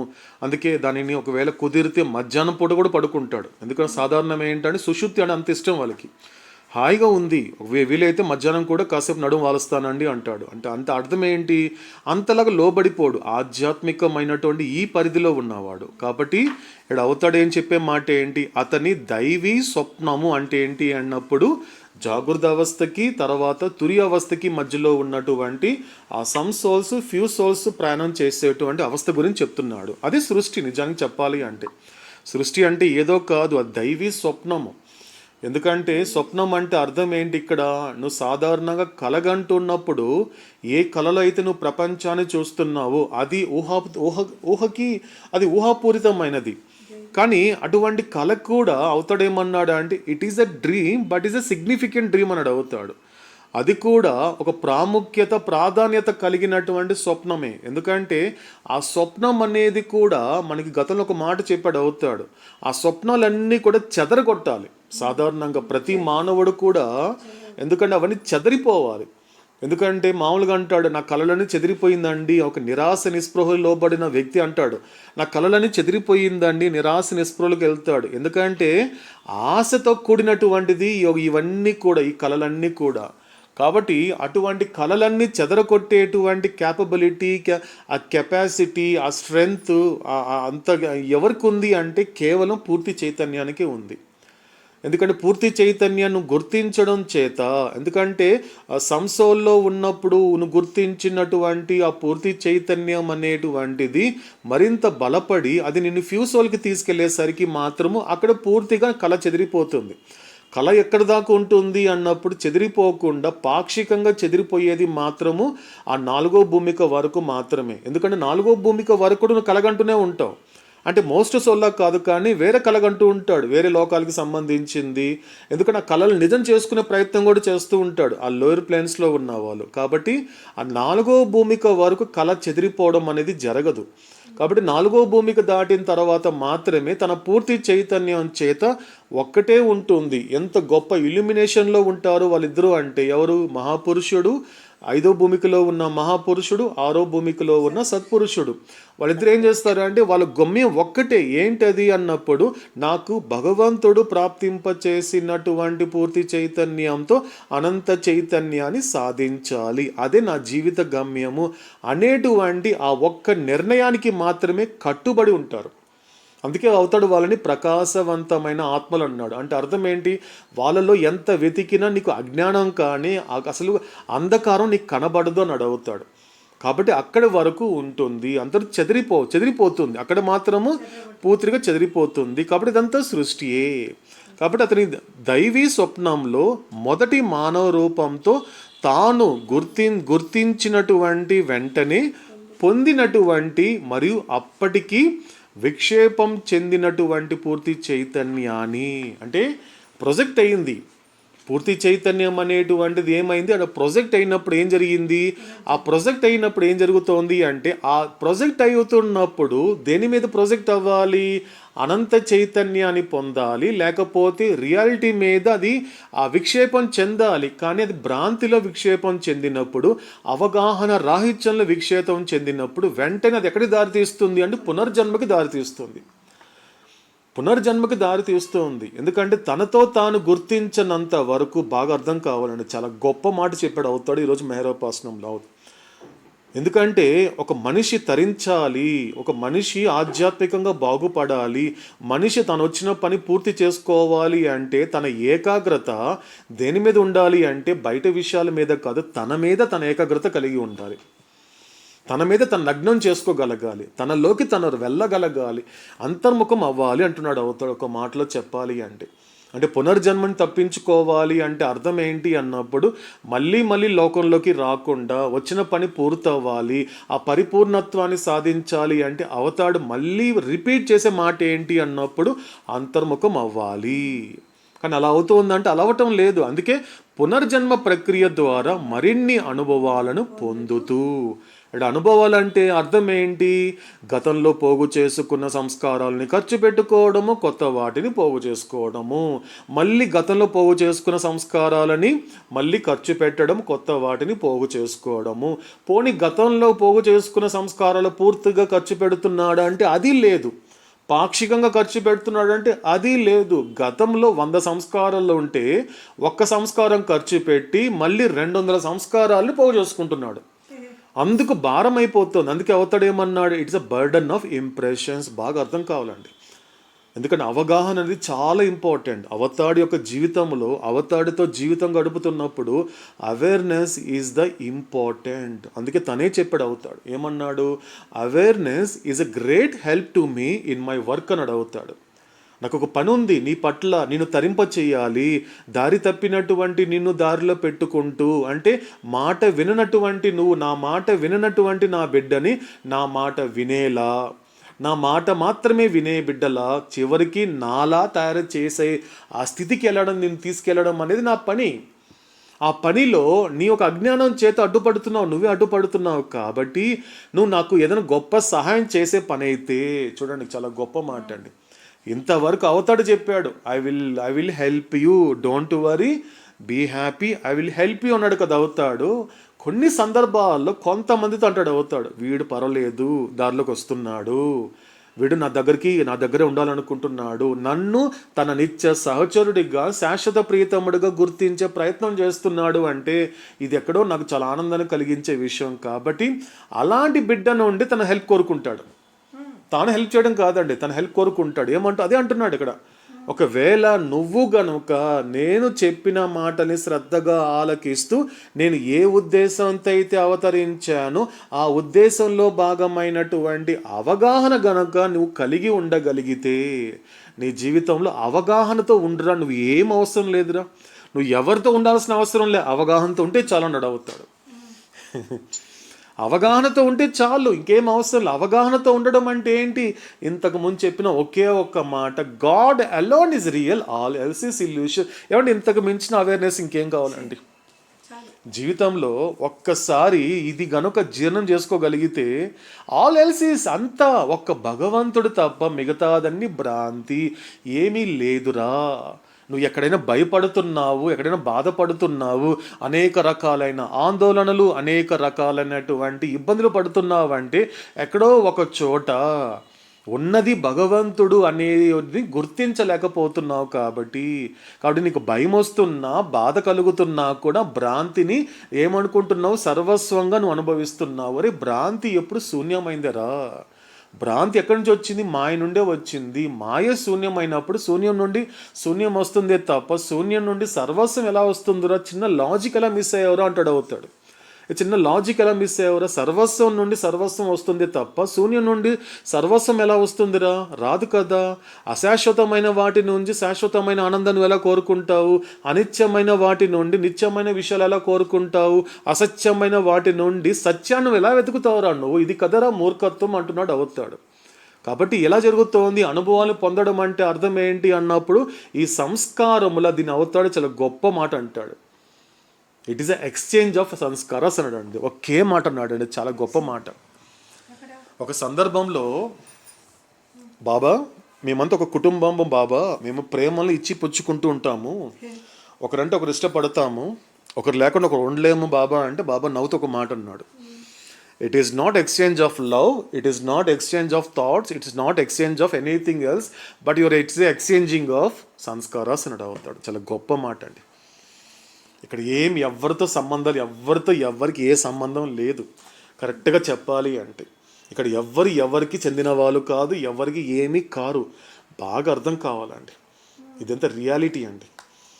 ఎందుకంటే ఈ జన్మలో అవుతాడు కూర్చోపెట్టి నీ మాటలు చెప్తున్నాడు అంటే అర్థం ఏంటి? ఉన్న విషయాన్ని ఉన్నట్టుగా కనీసం ప్రయత్నం చేయమంటున్నాడు. ఉన్న రియాలిటీ ఇది.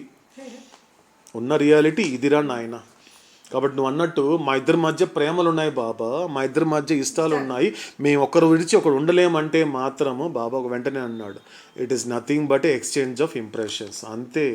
అంటే అర్థం ఏంటి? నువ్వు ఇచ్చి పుచ్చుకునేది ప్రేమలు కాదు, ఇచ్చి పుచ్చుకునేది ఇష్టాలు కాదు, ఇచ్చి పుచ్చుకునేది డబ్బు కాదు, ఇచ్చి పుచ్చుకునేటువంటిది ఏది కాదు. ఇచ్చి పుచ్చుకోవడం ఏదైనా ఉంది అంటే సంస్కారాలే అన్నాడు అవుతాడు. It's exchange of sanskaras. చాలా గొప్ప మాట చెప్పాడంటే అవుతాడు ఒక అతనికి. కాబట్టి ఇదే జరుగుతూ ఉంది. అనుభవాలంటే ఏదో అనుభవాలు కాదు. ఇక్కడ అనుభవాలంటేనే అర్థం ఏంటి? పరమాత్మ అనుభవం కాదు కదండి. ఇక్కడ అనుభవం అంటే అర్థం ఏంటి? స్థూల ప్రపంచం యొక్క అనుభవము, సూక్ష్మ ప్రపంచం యొక్క అనుభవము, మానసిక ప్రపంచం యొక్క అనుభవం. ఎంత ప్రపంచ అనుభవం చేసినా అవన్నీ పరమాత్మ యొక్క నీడ యొక్క అనుభవాలే కదా. ఈ అనుభవాలన్నీ కూడా ఏం చెప్పాడు అవుతాడు గతంలో కూడా? ఇవన్నీ కూడా experience of false and experience of shadow. ఇప్పుడు నువ్వు ఏదైతే Baba I'm experiencing happiness Baba, I'm experiencing misery Baba అంటున్నావే, అవుతాడు అదే అంటాడు. నువ్వు అలా బాధపడిపోతుంటే బిడ్డ దగ్గరకు వచ్చి బాబా నేను బాధపడిపోతున్నాను బాబా అంటే ఆయన కరిగిపోడండి, కరిగిపోవట్లేదు. ఆ తండ్రి కరిగిపోవడం అనేది ఉండదు. ఇంట్లో వాళ్ళు కరిగిపోతారేమో తప్ప ఒంట్లో వాడు కరగడండి. ఎందుకంటే నువ్వు ఏ బాధ అయితే అంటున్నావో ఆ బాధ అనేది కూడా అబద్ధం యొక్క అనుభవం, నీడ యొక్క అనుభవం అని సత్యస్వరూపుడికి తెలుస్తుందండి. అసత్యమైన వాళ్ళకి ఇంట్లో వాళ్ళకి తెలియదు. బాధపడుతూ ఉండి ఇంట్లో వాళ్ళు ఓదారుస్తారండి. మెహర్ బాబా ఓదార్చడు. ఏం చెప్తాడు? ఎందుకు బాధపడుతున్నావు, దేని వల్ల బాధపడుతున్నావు, దేనికోసం బాధపడుతున్నావు, నువ్వు అడిగినా ఇలాంటి ప్రశ్నలు అడుగుతాడు అవుతాడు. వెంటనే ఆయన రిలీఫ్ ఇవ్వడు. రిలీఫ్ ఇచ్చేవాడు ఇప్పుడు భగవంతుడు కాదు. ఎప్పుడు భగవంతుడు సహాయం చేస్తాడు, ఉన్న ఎటర్నల్ హెల్ప్ చేస్తాడు. ఆ శాశ్వతం ఎప్పుడు సహాయం ఉంటుంది, శాశ్వతంగా ఉంటుందే తప్ప ఏ గురువు కానీ సద్గురువు కానీ అవతారుడు కానీ తాత్కాలికమైన ఉపశమనాన్ని ఇవ్వడు. అందుకే అవతాడు గతంలో ఏం చెప్పాడు? ఐఎమ్ నాట్ అమృతాంజన్, నేను అమృతాంజని కాదు. ఎందుకంటే కానీ ఎంత సెన్స్ ఆఫ్ హ్యూమర్ అండి అవుతాడుది. ఇంత గొప్ప గొప్ప మాటలు ఇంత సీరియస్గా చెప్తూ కూడా ఒక పక్క సెన్స్ ఆఫ్ హ్యూమర్ ఆయన అంటే అందరికీ అమృతాంజనే కావాలి. ఇక్కడున్న వాళ్ళందరికీ అమృతాంజనే కావాలి. అవతారుడు వద్దు, అమృతాంజనే కావాలి. ఇద్దరికి స్టార్ట్ అయింది ఏతోనే స్టార్ట్ అయింది. ఆ అమృతాంజన్ అనేది కూడా ఏతో స్టార్ట్ అయ్యింది, అవతారుడు కూడా ఏతో స్టార్ట్ అయింది. కానీ ప్రపంచానికి అమృతాంజనే కావాలి. తలనొప్పి వచ్చింది అనుకో ఏం చేస్తాడు? బాబాని తలుచుకుంటూ పడుకుంటాడా? లేదు, వెంటనే అమృతాన్ని తీసుకుని పూసుకుంటాడు. అంటే అర్థం ఏంటి? అది చాలా సహజమైన విషయము. ఈరోజు నీకు అర్థమవుతోందా? మీ అందరికీ అమృతాంజనే కావాలి. నీ బెడ్ పక్కన ఉందా? ఈరోజు అడిగాడు అవుతాడు. నీ బెడ్ పక్కన దిండు కింద పెట్టుకున్నావు కదా అమృతాంజనుడు, ఉంది బాబా అన్నాడు. బైదులు నీ దిండు కింద అమృతాంజన్ ఉంది కదా, ఉంది బాబా అన్నాడు. పెండు నీ బెడ్ కింద ఉంది బాబా. అందరి దగ్గర అమృతాంజన్ ఉంది. ఎందుకు పెట్టుకున్నారు అవన్నీ కూడా అంటే ఎందుకంటే అది నాకన్నా 1 year సీనియర్ అని చెప్పాడు అవుతాడు. నాకన్నా 1 సంవత్సరం అది పెద్దదంట. అవతాడు కన్నా అమృతాంజన్ 1 సంవత్సరం పెద్ద అన్నాడు అవుతాడు. ఫస్ట్ నాకు అర్థం కాలేదు, ఇదేంటి అవతాడు హైయెస్ట్ ఆఫ్ ది హై కదా, అమృతాంజన్ ఏంటి? అమృతాంజన్ అనేది మామూలు ఒక బాంబ్ కదా, అదేంటి బాబా నాకు అర్థం కాలే. అంటే అవతాడు సెన్స్ ఆఫ్ హ్యూమన్ పట్టుకోవడం కూడా అంత తెలియ కాదండి. అప్పుడు కాస్త అమృతాంజన్ అంటే ఏంటి, దాని హిస్టరీ కొంచెం దాన్ని స్టడీ చేస్తే అర్థమైంది. అది ఎప్పుడు స్టార్ట్ అయింది ఇప్పుడు కూడా మీరు చూడొచ్చండి. అమృతాంజన్ బాటిల్ చూసారనుకోండి, కింద ఒక చిన్న లైన్ కనబడకపోతే మనకు భూతత్వం పెట్టి చూడాల్సిందే, కనబడి జూమ్ చేసుకుని చూడాల్సింది. ఎలా ఉంటుందంటే అమృతాంజన్ అని రాసి అది ఎప్పుడు స్టార్ట్ అయింది కంపెనీ అంటే సిన్స్ 1893 అని ఉంటుందండి. అంటే అవతార పురుషుడైనటువంటి మెహర్ బాబా అవతరించడానికి 1 సంవత్సరం ముందు నుంచే అమృతాంజన్ లోకంలో ఉంది. అంటే ప్రపంచానికి చూడండి, ఆయన సెన్స్ ఆఫ్ హ్యూమర్ చూడండి, అవతాడు ఎంత రియాలిటీని ఎంత గొప్పగా అందిస్తున్నాడు. అంటే ప్రపంచాన్ని మొత్తం ఏం కావాలి అంటే ఏదైనా బాధ వచ్చినా వెంటనే ఏం కావాలి, ఆ ప్రపంచానికి అప్పటికప్పుడు తగ్గిపోవాలి. అప్పటికప్పుడు అంటే వాళ్ళకి ఏం కావాలి, they need a temporary relief. అందుకే ఒక ట్యాబ్లెట్ వేసుకున్నా లేక ఇప్పుడు ప్రస్తుతం జండు బాంబు పూసుకున్నా అమృతాంజన్ రాసుకున్నా కూడా అది ఏం చేస్తుంది, ఒక టెంపరరీ రిలీఫ్ ఇస్తుంది తప్ప nobody wants the eternal help. ఎవరికి కూడా నా నుండి శాశ్వతమైన సహాయం అవసరం లేదు. ఎలా ఉంటుంది కాబట్టి ఇవన్నీ అనుభవాలు అనేటువంటిది ఎలా ఉంటున్నాయి అంటే ఎలా ఉన్నాయి మీ అనుభవాలు. కాబట్టి ఇవన్నీ ఎలాంటి అనుభవాలు అంటే కేవలం తాత్కాలికమైనటువంటి ఉపశమనంతో కూడినటువంటి అనుభవాలు. ఇవన్నీ ఎటువంటి అనుభవాలు అంటే ప్రతిదీ తాత్కాలికమైన ఉపశమనము. ఆకలేసిందా అప్పటికప్పుడు తినేసావా, బాధేసిందా అప్పటికప్పుడు ట్రీట్మెంట్ తీసుకున్నావా. ట్రీట్మెంట్ తీసుకోవద్దని చెప్పట్లేదు అవుతాడు ఇక్కడ. ఒక్క సెకండ్ ఆగమంటాడు. ఒక్క సెకండ్ ఆగు, పరిగెత్తబాక. ఇప్పటికిప్పుడు తగ్గించుకోవాలి, ఇప్పటికిప్పుడు హాస్పిటల్ పరిగెత్తాలి. ఒక్క సెకండ్ ఆగు. ఏమైంది? ఎందుకంటే తెలుస్తుంది ఎందుకు ఈ బాధ అనేది వచ్చింది. ఎందుకు వచ్చింది? ఆ బాధ నేను బోధించాలనుకుంటోంది. అందుకే అవుతాడు చెప్తాడండి, బాధ బోధించినట్టు. ఎందుకంటే బాధ బోధిస్తుంది కాబట్టి నేను బోధించడం మానేశాను అని అవుతాడు. బాధ బోధిస్తుంది నేను. అందుకే ప్రపంచంలో మీరు బాగా గమనిస్తే కూడా ఒక వేదాంతంలో గొప్ప పాఠం చెప్పబడిందండి. ఒక లైన్ ఉంటుందండి. ఎందుకంటే మనిషి భగవంతుడు చెప్పిన కొన్ని విషయాలు వినడు, ఇంట్లో వాళ్ళు చెప్పినా వినడు, కుటుంబం సభ్యులు చెప్పినా వినడు, ఒక భార్య బిడ్డలు చెప్పినా కూడా విననటువంటి ఆ మనిషి బాగుపడాలి, దారిలోకి రావాలి అంటే అతడికి ఎదురయ్యేటువంటి పరిస్థితుల వల్ల మారుతాడని అడవుతాడు. ఒక లైన్ ఉంటుందండి, పరిస్థితుల వల్ల.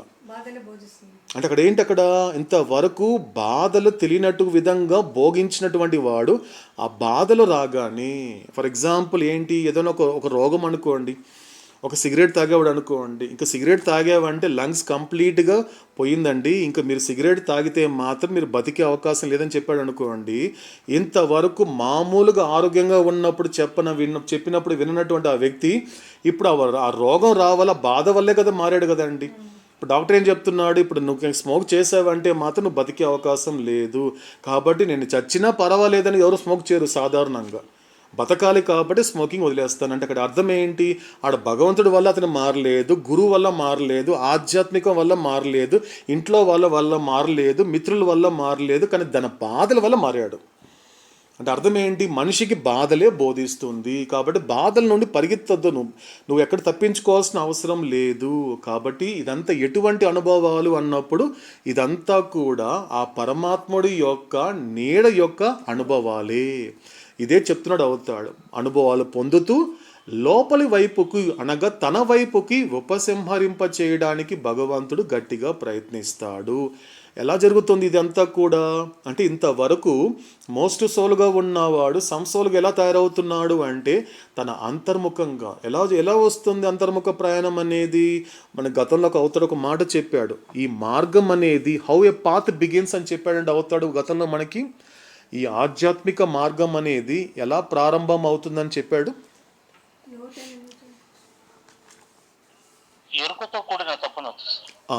ఎరుకతో కూడిన తపన ఇంకొంచెం కంప్లీట్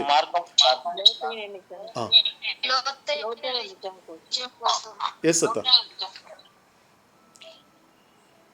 అత్త కంటిన్యూ చేయండి. చెప్పండి చెప్పారు. కోసం ఎరుకతో కూడిన తపనతో మార్గం ప్రారంభమవుతుంది sir. Conscious longing.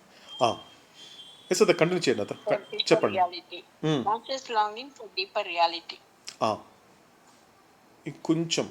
The path begins with the conscious longing for deeper reality. Yes, the path begins with a conscious longing for a deeper reality. అంటే లోతైన నిజం కోసం ఎవరైతే ఎరుకతో కూడిన తపనతో ఉంటారో వాళ్ళకి మార్గం ప్రారంభం అవుతుంది. ఇక్కడ అదే జరుగుతుందండి.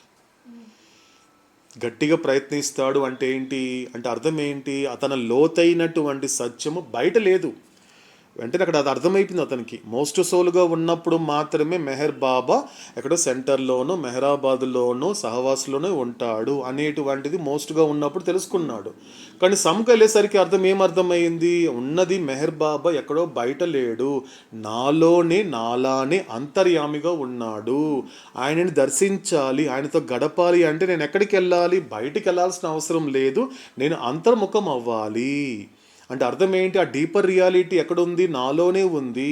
కాబట్టి నాలో ఉన్నటువంటి అంతర్యామ స్వరూపుడుగాను జీవాత్మగాను ఉన్నటువంటి ఆ పరమాత్మని ఆయన పట్ల నాకు ఏ లక్షణం కలిగి ఉండాలి? ఎందుకంటే అందరూ అలా అంతర్ముఖం కాలేరు కదా.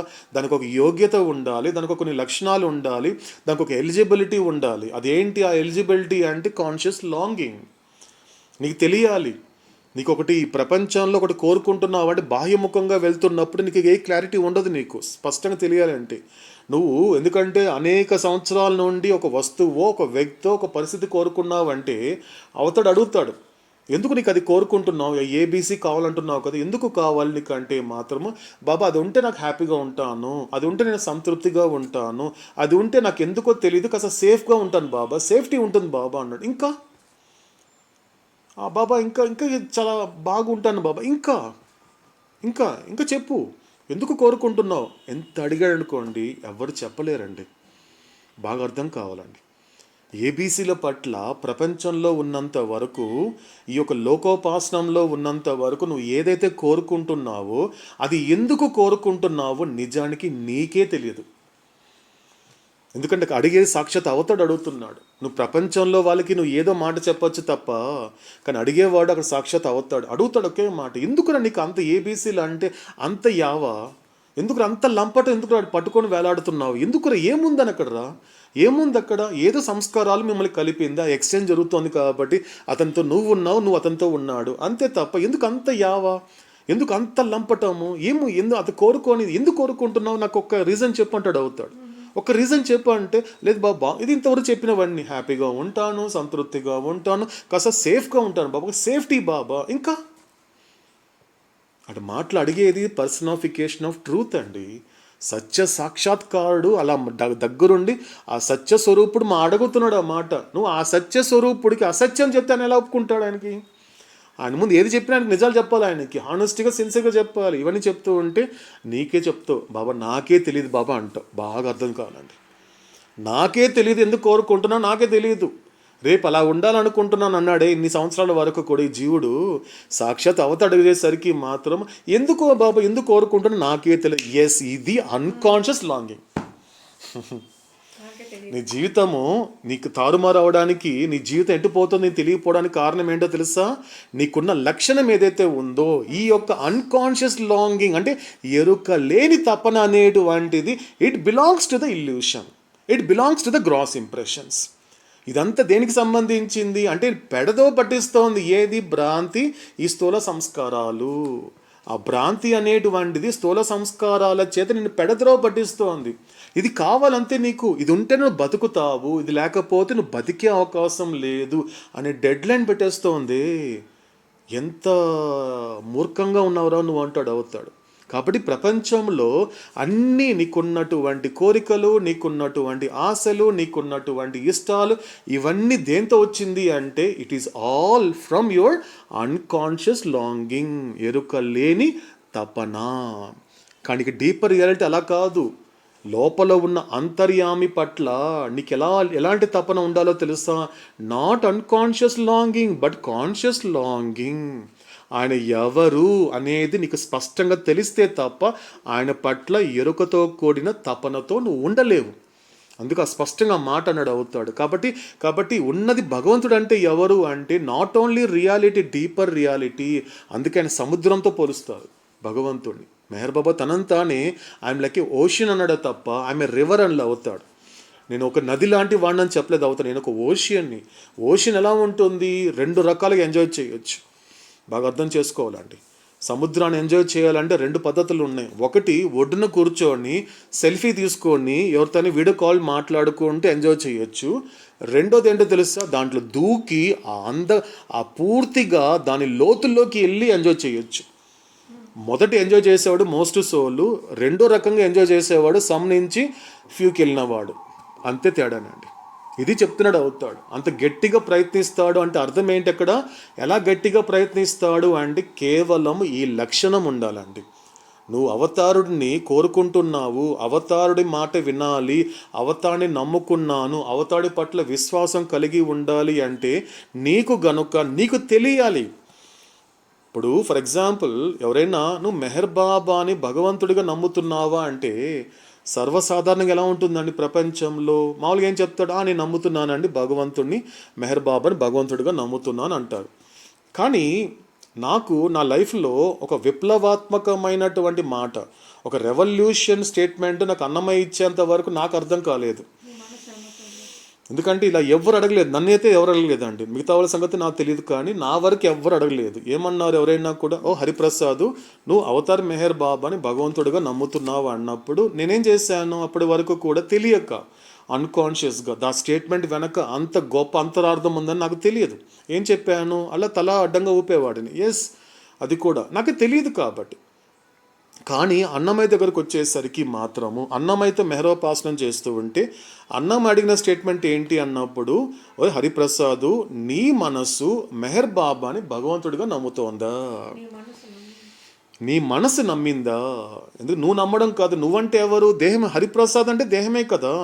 ఆ దేహం నడిపించేది ఎవరు? ఆ మనసు నడిపించే సంస్కారాలు. కరెక్ట్గా చెప్పాలి అంటే, కరెక్ట్గా ఇంకొంచెం లోతులోకి వెళ్ళాలి, అవతార తత్వంతో మాట్లాడాలి అంటే అన్నమయ్య భాషలో ఏం చెప్పాలి అంటే, నీ స్థూల సంస్కారాలు అనేది కూడా అవతార్ మెహర్ బాబాని భగవంతుడిగాను నీ జన్మకారకుడుగాను నేను నమ్మించే ప్రయత్నం చేస్తోంది. అసలు ఆ సంస్కారం నమ్ముతోందా అని అడుగుతాడు అన్నమయ్య. అది ఇంపార్టెంట్. అందుకే ఏం చెప్పాడు మనకి, రెండు మాటలు చెప్పాడు. How to attain perfection, how to become God అంటే ఒక్కలైనా చెప్పాడు అన్నమయ్య. మనసు నమ్మ నేర్చితే మనుజుడే దేవుడవును అన్నాడు. ఒక్క మాటలో చెప్పాడండి అన్నమయ్య. ఒకే ఒక లైన్. గాడ్ రియలైజేషన్ అంటే ఏంటి అన్నప్పుడు, నమ్మాల్సింది మనుజుడు కాదు, నమ్మాల్సింది అతడి మనస్సు అంటే సంస్కారాలు సహకరింప చేసుకోవాలి. అంటే మనసు నమ్మ నేర్చితే, ముందు నమ్మాలి. నమ్మిందంటే మాత్రము అది తనని తను నేర్చుకుంటుంది అన్నాడు అన్నమయ్య. అదే నేర్చుకుంటుంది. నువ్వు నేర్చుకోవాల్సిన అవసరం లేదు. ఇప్పుడు నిన్న మనకి పుండు గురించి చూసాం. స్థూల సంస్కారాల నుండి సూక్ష్మ సంస్కారాలకి, సూక్ష్మం నుండి నువ్వు మానసిక సంస్కారాలకు వెళ్ళిన తర్వాత నువ్వు ఇంకా అప్రయత్నంగా హ్యాపీగా రిలాక్స్ అయిపోవచ్చు. ఆ పుండు ఎలాగైతే బాగుపడుతున్నప్పుడు, న్యాయమైపోతున్నప్పుడు అది ఎలా తనకు తాను అది రాలిపోతుందో అలా రాలిపోతుంది మనసు కూడా. కాబట్టి మనసు నమ్మ నేర్చితే అది ఇంపార్టెంట్ అని అవుతాడు.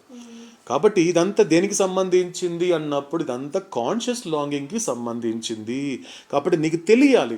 ఎవరో చెబితే అంటే నమ్మకం పోయే అవకాశం ఉంటుంది. ఎప్పుడో తెలుసా అండి, బాగా అర్థం కావాలండి. ఇప్పటి వరకు మెహర్ బాబాని నాకు భగవంతుడు అని చెప్పిన వాళ్ళు సాధారణంగా ఎలా ఉంటుంది, అవునండి పలానా వ్యక్తి చెప్పాడండి బాబా నా దేవుడని, అది నమ్ముతున్నాను అంటాడు. ఇప్పుడు అదే వ్యక్తి మెహర్ బాబా భగవంతుడు కాదని చెప్పాడు అనుకోండి, ఏమైపోతుంది, వెంటనే నీ స్టేట్మెంట్ మారిపోతుంది. అవునండి నిజమేనండి మెహర్ బాబా భగవంతుడు కాదు అంటే ఇంతకు ముందు ఉన్నది ఏంటి, ఎటువంటి లాంగింగ్ ఉంది, అన్కాన్షియస్ లాంగింగే ఉంది. ఇప్పుడు అతను చెప్పాడు కాబట్టి మళ్ళీ దాన్ని నమ్మావు అంటే నీకు ఎటువంటి లాంగింగ్ ఉంది, అన్కాన్షియస్ లాంగింగ్ ఉంది. మొత్తానికి ప్రాబ్లము నీలో లేదు, అతనిలో లేదు. నువ్వు భగవంతుడి పట్ల ఉండాల్సినటువంటి ఎరుకతో కూడిన తపన లేకపోవడం నీ ప్రాబ్లం. కాబట్టి నీ ప్రాబ్లం ఏంటి, ప్రపంచంతో నీ ప్రాబ్లం ఏంటంటే ఇదంతా కూడా ఎరుక లేని తపన. కానీ ఆధ్యాత్మికత వచ్చేసరికి మాత్రము ఇది అలా క్లారిటీగా చెప్తున్నాడు అవుతాడు. ఇది ఎరుకతో కూడిన తపన, ఎరుకతో కూడిన తపనతో ఉండాలి. దేని పట్ల? ఆ లోతైన నిజం. అవుతాడు మెహర్ బాబా అంటేనే లోతైన నిజం. ఆయన పైన తెలుసుకునే విషయాలు కావు. అందుకే అవుతాడు అంటాడు, మోస్ట్ సోల్ కన్నా సమ్ సోల్ కన్నా few soul know who am I అన్నాడు అవుతాడు. కొద్ది ఆత్మలకే తెలుసు అసలు మెహర్ బాబా అంటే ఎవరు అనేది, ఆ కొద్ది ఆత్మలకే తెలుసు అంటే వాళ్ళిద్దరికే తెలుసు అని చెప్పాడు అవుతాడు. ఎవరు? 5వ భూమికలో ఉన్న మహాపురుషుడు, 6వ భూమికలో ఉన్న సత్పురుషుడు. మిగతా వాళ్ళకి ఏంటి, వాళ్ళు తెలుసుకుంటున్నారు. లైన్ చూడండి ఎంత గొప్పగా చెప్పాడు అవుతాడు. సమ్ సోల్స్ నా గురించి తెలుసుకుంటున్నారు, ఫ్యూ సోల్ నా గురించి తెలుసు అన్నాడు. ఎంత గొప్పగా చెప్తున్నాడు చూడండి. మరి మోస్ట్ సోల్ నా గురించి తెలియదు. ఏ బాధ లేదు వాళ్ళకి. అంటే రెండింటి మీద తిరుగుతూ ఉంటారు. అంటే ఎలా, ఒకసారి కాస్త భ్రాంతిలోను కాసేపు భగవంతుల్లోను అలా ఎలా ఉంటుంది, తూకంలో పడినటువంటి అలా ఇలా ఊగుతూ ఉంటారు. ఊగిస్లాట్ జరుగుతూ ఉంటుంది. ఎందుకంటే ఒక బ్యాలెన్స్డ్ నిలకడ ఉండదు జీవితాలు మోస్ట్ సోల్. అందుకే దాన్ని అవుతాడు అసంపూర్ణమైన జీవితం అన్నాడు గతంలో కూడా. మోస్ట్ సోల్కి సంబంధించినంత వరకు నువ్వు ప్రాపంచికంగా ఎంత గొప్పగా పెరిగినా, ఎంత సాధించినా కూడా అంటే అర్థం ఏం చెప్పాడు అవుతాడు అక్కడ, అది అసంపూర్ణమే. ఆధ్యాత్మికంగా తీసుకున్నా, సత్యంగా తీసుకున్నా, నిత్యంగా తీసుకున్నా, శాశ్వతంగా తీసుకున్నా కూడా అదంతా కూడా అసంపూర్ణమైన జీవితమే. కాబట్టి అసంపూర్ణ జీవితం నుండి నువ్వు పరిపూర్ణ జీవితం పోవాలి అంటే నువ్వు సంసోల్కి వస్తే ఏం అర్థమవుతుంది, పూర్ణ జీవితాన్ని అనుభవిస్తావు. ఫ్యూకి వచ్చేసరికి సంపూర్ణ జీవితాన్ని అనుభవిస్తావు. వెరీ ఫ్యూ సోల్కి వెళ్తే తప్ప పరిపూర్ణ జీవితాన్ని అనుభవించలేవు. నిన్న కూడా మనకి అవుతాడు చెప్పాడు. పర్ఫెక్షన్ అంటే ఏం చెప్పాడు మనకి గతంలో కూడా. లాస్ట్ లైన్ ఒక మాట చెప్పాడు, గుర్తుందండి? లాస్ట్ లైన్ 4 మాటలు కాదు, లాస్ట్ లైన్ ఒకసారి గుర్తించే ప్రయత్నం చెప్పండి, రిపీట్ చేసుకుందాము. వాట్ ఈస్ పర్ఫెక్షన్ అంటే ఏం చెప్పాడు అవుతాడు? లాస్ట్ లైన్ ఏంటి?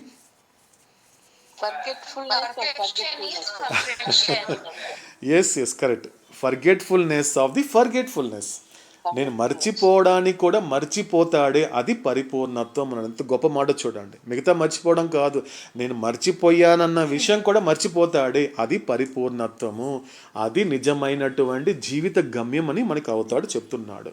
కాబట్టి ఇంత చెప్పినప్పుడు అలా దైవీ స్వప్నం యొక్క అంతం ఆరంభమయ్యే ఈ దశ సమీపిస్తున్నప్పుడు మానవ రూపములో అసత్యమైన జాగృత అవస్థను అనుభవించే భగవంతుని పూర్తి చైతన్యము విశ్వ జగత్తుల్లోని అన్ని విషయాల మీద బయటకు విక్షేపం చెందుతున్న పూర్తిగా వికసించిన చైతన్యాన్ని అంతర్ముఖ ప్రయాణ ప్రక్రియ ద్వారా లోపలి వైపుకి అనగా తన వైపుకి ఉపసంహరింప చేయడానికి అత్యంత తీవ్రంగా కృషి చేస్తుంది.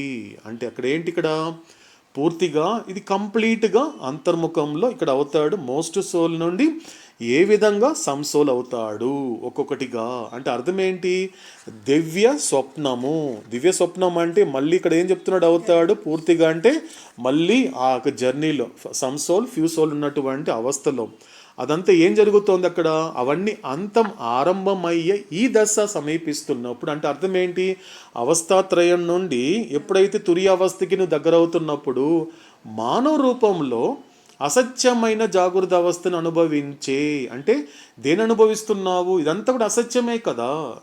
ఏదైతే జాగృత అవస్థలో నువ్వు ఏదైతే శూన్యాన్ని సర్వస్వం అనుకుంటున్నావు, మళ్ళీ ఆ శూన్యాన్ని కూడా స్వప్నావస్థలో కలగంటున్నావు, ఆ తర్వాత సుషుప్తికి వెళ్ళిపోతున్నావు. ఇవన్నీ ఎలా అనుభవిస్తున్నావు, అసత్యంగానే ఈ అవస్థను అనుభవిస్తున్నావు. కాబట్టి భగవంతుని పూర్తి చైతన్యము విశ్వ జగత్తులోని అన్ని విషయాల మీద బయటికి విక్షేపం చెందుతున్న, అంటే అర్థం ఏంటి, ఇక్కడ ఏం చేస్తోంది ఈ పూర్తి చైతన్యం అనేటువంటిది, ఎప్పుడైతే నీకు అవగాహన లేదో, సంస్కారాల పట్ల నీకు అవగాహన లేనంత వరకు విశ్వవ్యాప్తంగాను అనంత చైతన్యంగాను, అంటే అంత గొప్పగా సాధించేటువంటి పూర్తి చైతన్యం అనేది నీ చేతిలో ఉన్నప్పటికీ కూడా దాన్ని ఏం చేస్తున్నావు, కేవలం శరీరాలకి మాత్రమే పరిమితం చేస్తున్నావు. అందుకే అవుతాడేమన్నాడు, స్థూల శరీరం యొక్క చైతన్యము, సూక్ష్మ శరీరం యొక్క చైతన్యము, మానసిక శరీరం యొక్క చైతన్యమే. కాబట్టి ఆ పూర్తి చైతన్యము అనంత చైతన్యంగా ఇప్పుడు మారుతోంది. ఎప్పుడైతే శరీరాలన్నిటిని కూడా క్రాస్ చేసినప్పుడు ఆత్మ యొక్క చైతన్యం పొందితే తప్ప అక్కడ మాత్రమే అనంత చైతన్యాన్ని అనుభవిస్తోంది. అంటే అర్థం ఏంటి, విశ్వ జగత్తులోని అన్ని విషయాల మీద బయట విక్షేపం చెందుతోంది.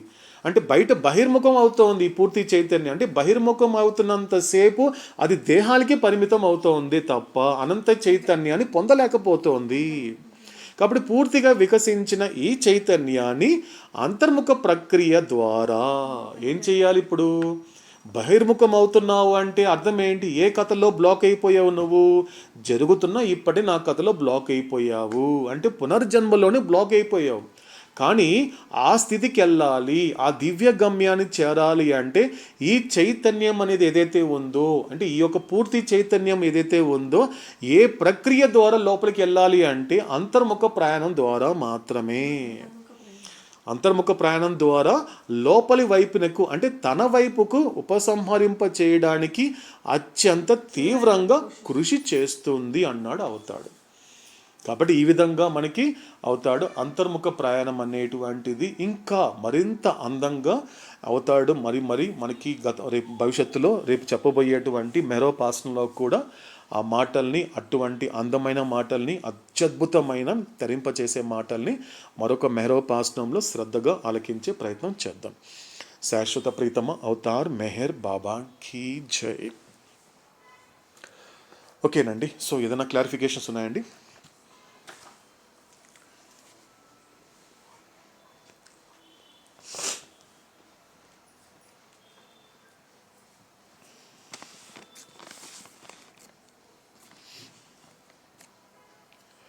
ఓకేనండి, సో క్లారిఫికేషన్ లేకపోతే మన షెడ్యూల్ని మనం కంటిన్యూ చేద్దాము. సో తర్వాత నెక్స్ట్ మనకి నామం రాఘవేంద్ర చేస్తారు, ఆ తర్వాత ఆరతి ఆంజనేయులు, ఆ తర్వాత 2 నిమిషాల పాటు నిశ్శబ్దము, ఆ తర్వాత ఈ పూట మెహరోపాసన కంక్లూడ్ అవుతుంది.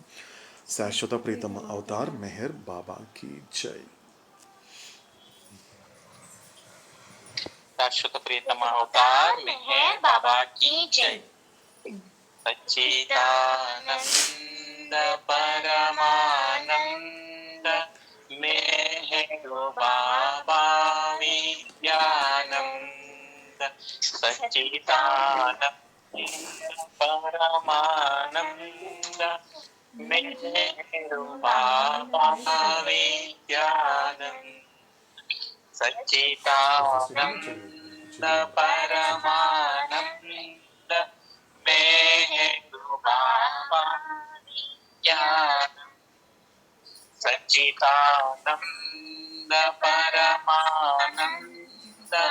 మేరు బాబా విజ్ఞానం సచ్చిదానంద పరమానంద మేరు బాబా విజ్ఞానం సచ్చిదానంద పరమానంద మేరు బాబా విజ్ఞానం సచ్చిదానంద పరమానంద మేరు బాబా విజ్ఞానం సచ్చిదానంద పరమానంద మేరు బాబా విజ్ఞానం సచ్చిదానంద పరమానంద మేరు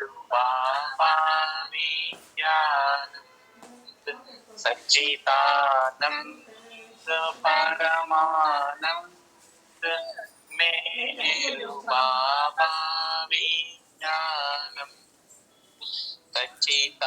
సచ్చిదానంద పరమానంద మేరు బాబా విజ్ఞానం సచ్చిదానంద పరమానంద మేరు బాబా విజ్ఞానం शाश्वत प्रियतम अवतार मेहर बाबा की जय।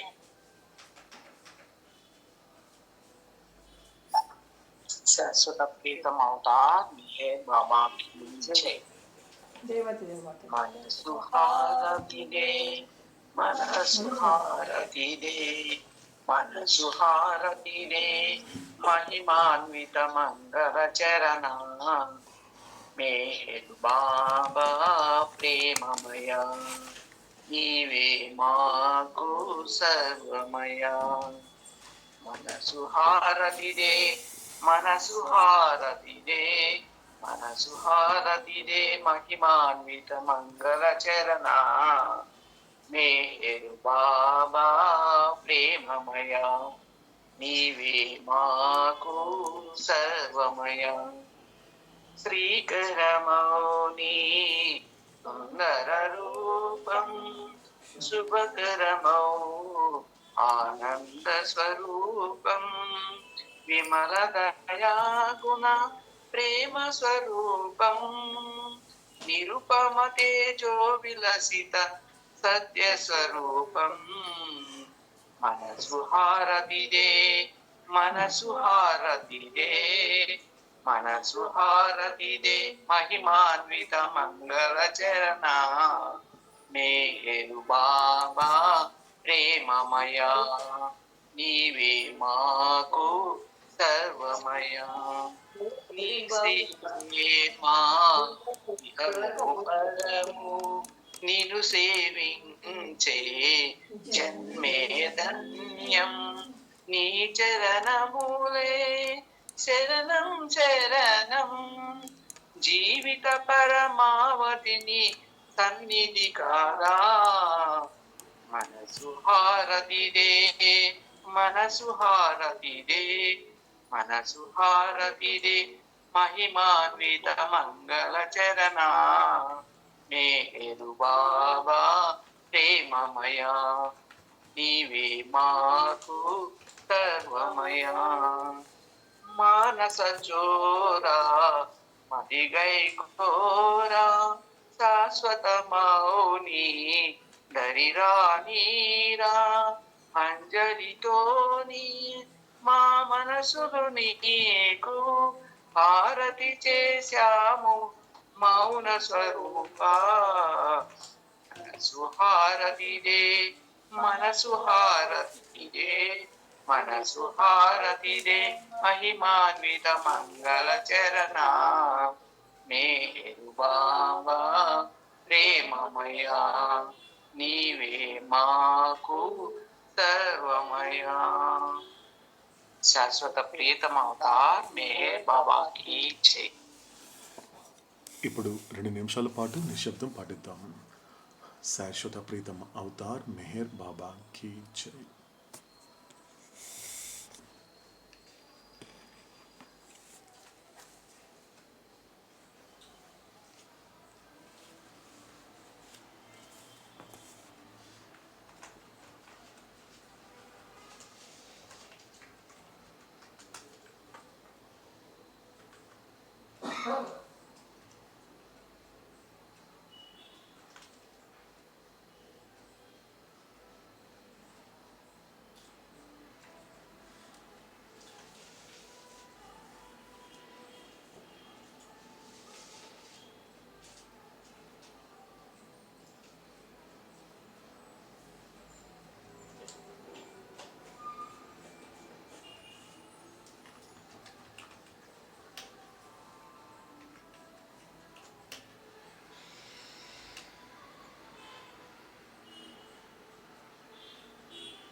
శాశ్వత ప్రీతమ అవతార్ మెహర్ బాబా కీ జై. ఇదండి ఇప్పటి మేరోపాసనము. తర్వాత మేరోపాసనంలో అవతాడు చెప్పబోయేటువంటి తరింపచేసే మాటలు, అద్భుతమైన మాటలు శ్రద్ధతో ఆలకిస్తూ ఆ వాక్యాలకి ఆధీనమవుతూ ఎరుకతో నిత్యంగా నిరంతరాయంగా ఈ మేరోపాసనమును కొనసాగిస్తూ సహకరించని స్థూల సంస్కారాలని సహకరింప చేసుకోవాలి. తిరిగి మరొక మేరోపాసనంలో కలుసుకునేంత వరకు ఓ అవతార పురుషుడా, లోకమును కాకుండా నిన్ను అర్థం చేసుకునేలా, లోక సంకల్పమును కాకుండా నీ సంకల్పమును అర్థం చేసుకునేలా నన్ను మలచు. శాశ్వత ప్రీతమ అవతార్ మెహర్ బాబా కీ జై. శాశ్వత ప్రియతమ అవతార్ మెహర్ బాబా కీ జై. అందరి జై మెహర్ బాబా. శాశ్వత ప్రియతమ అవతార్ మెహర్ బాబా కీ జై.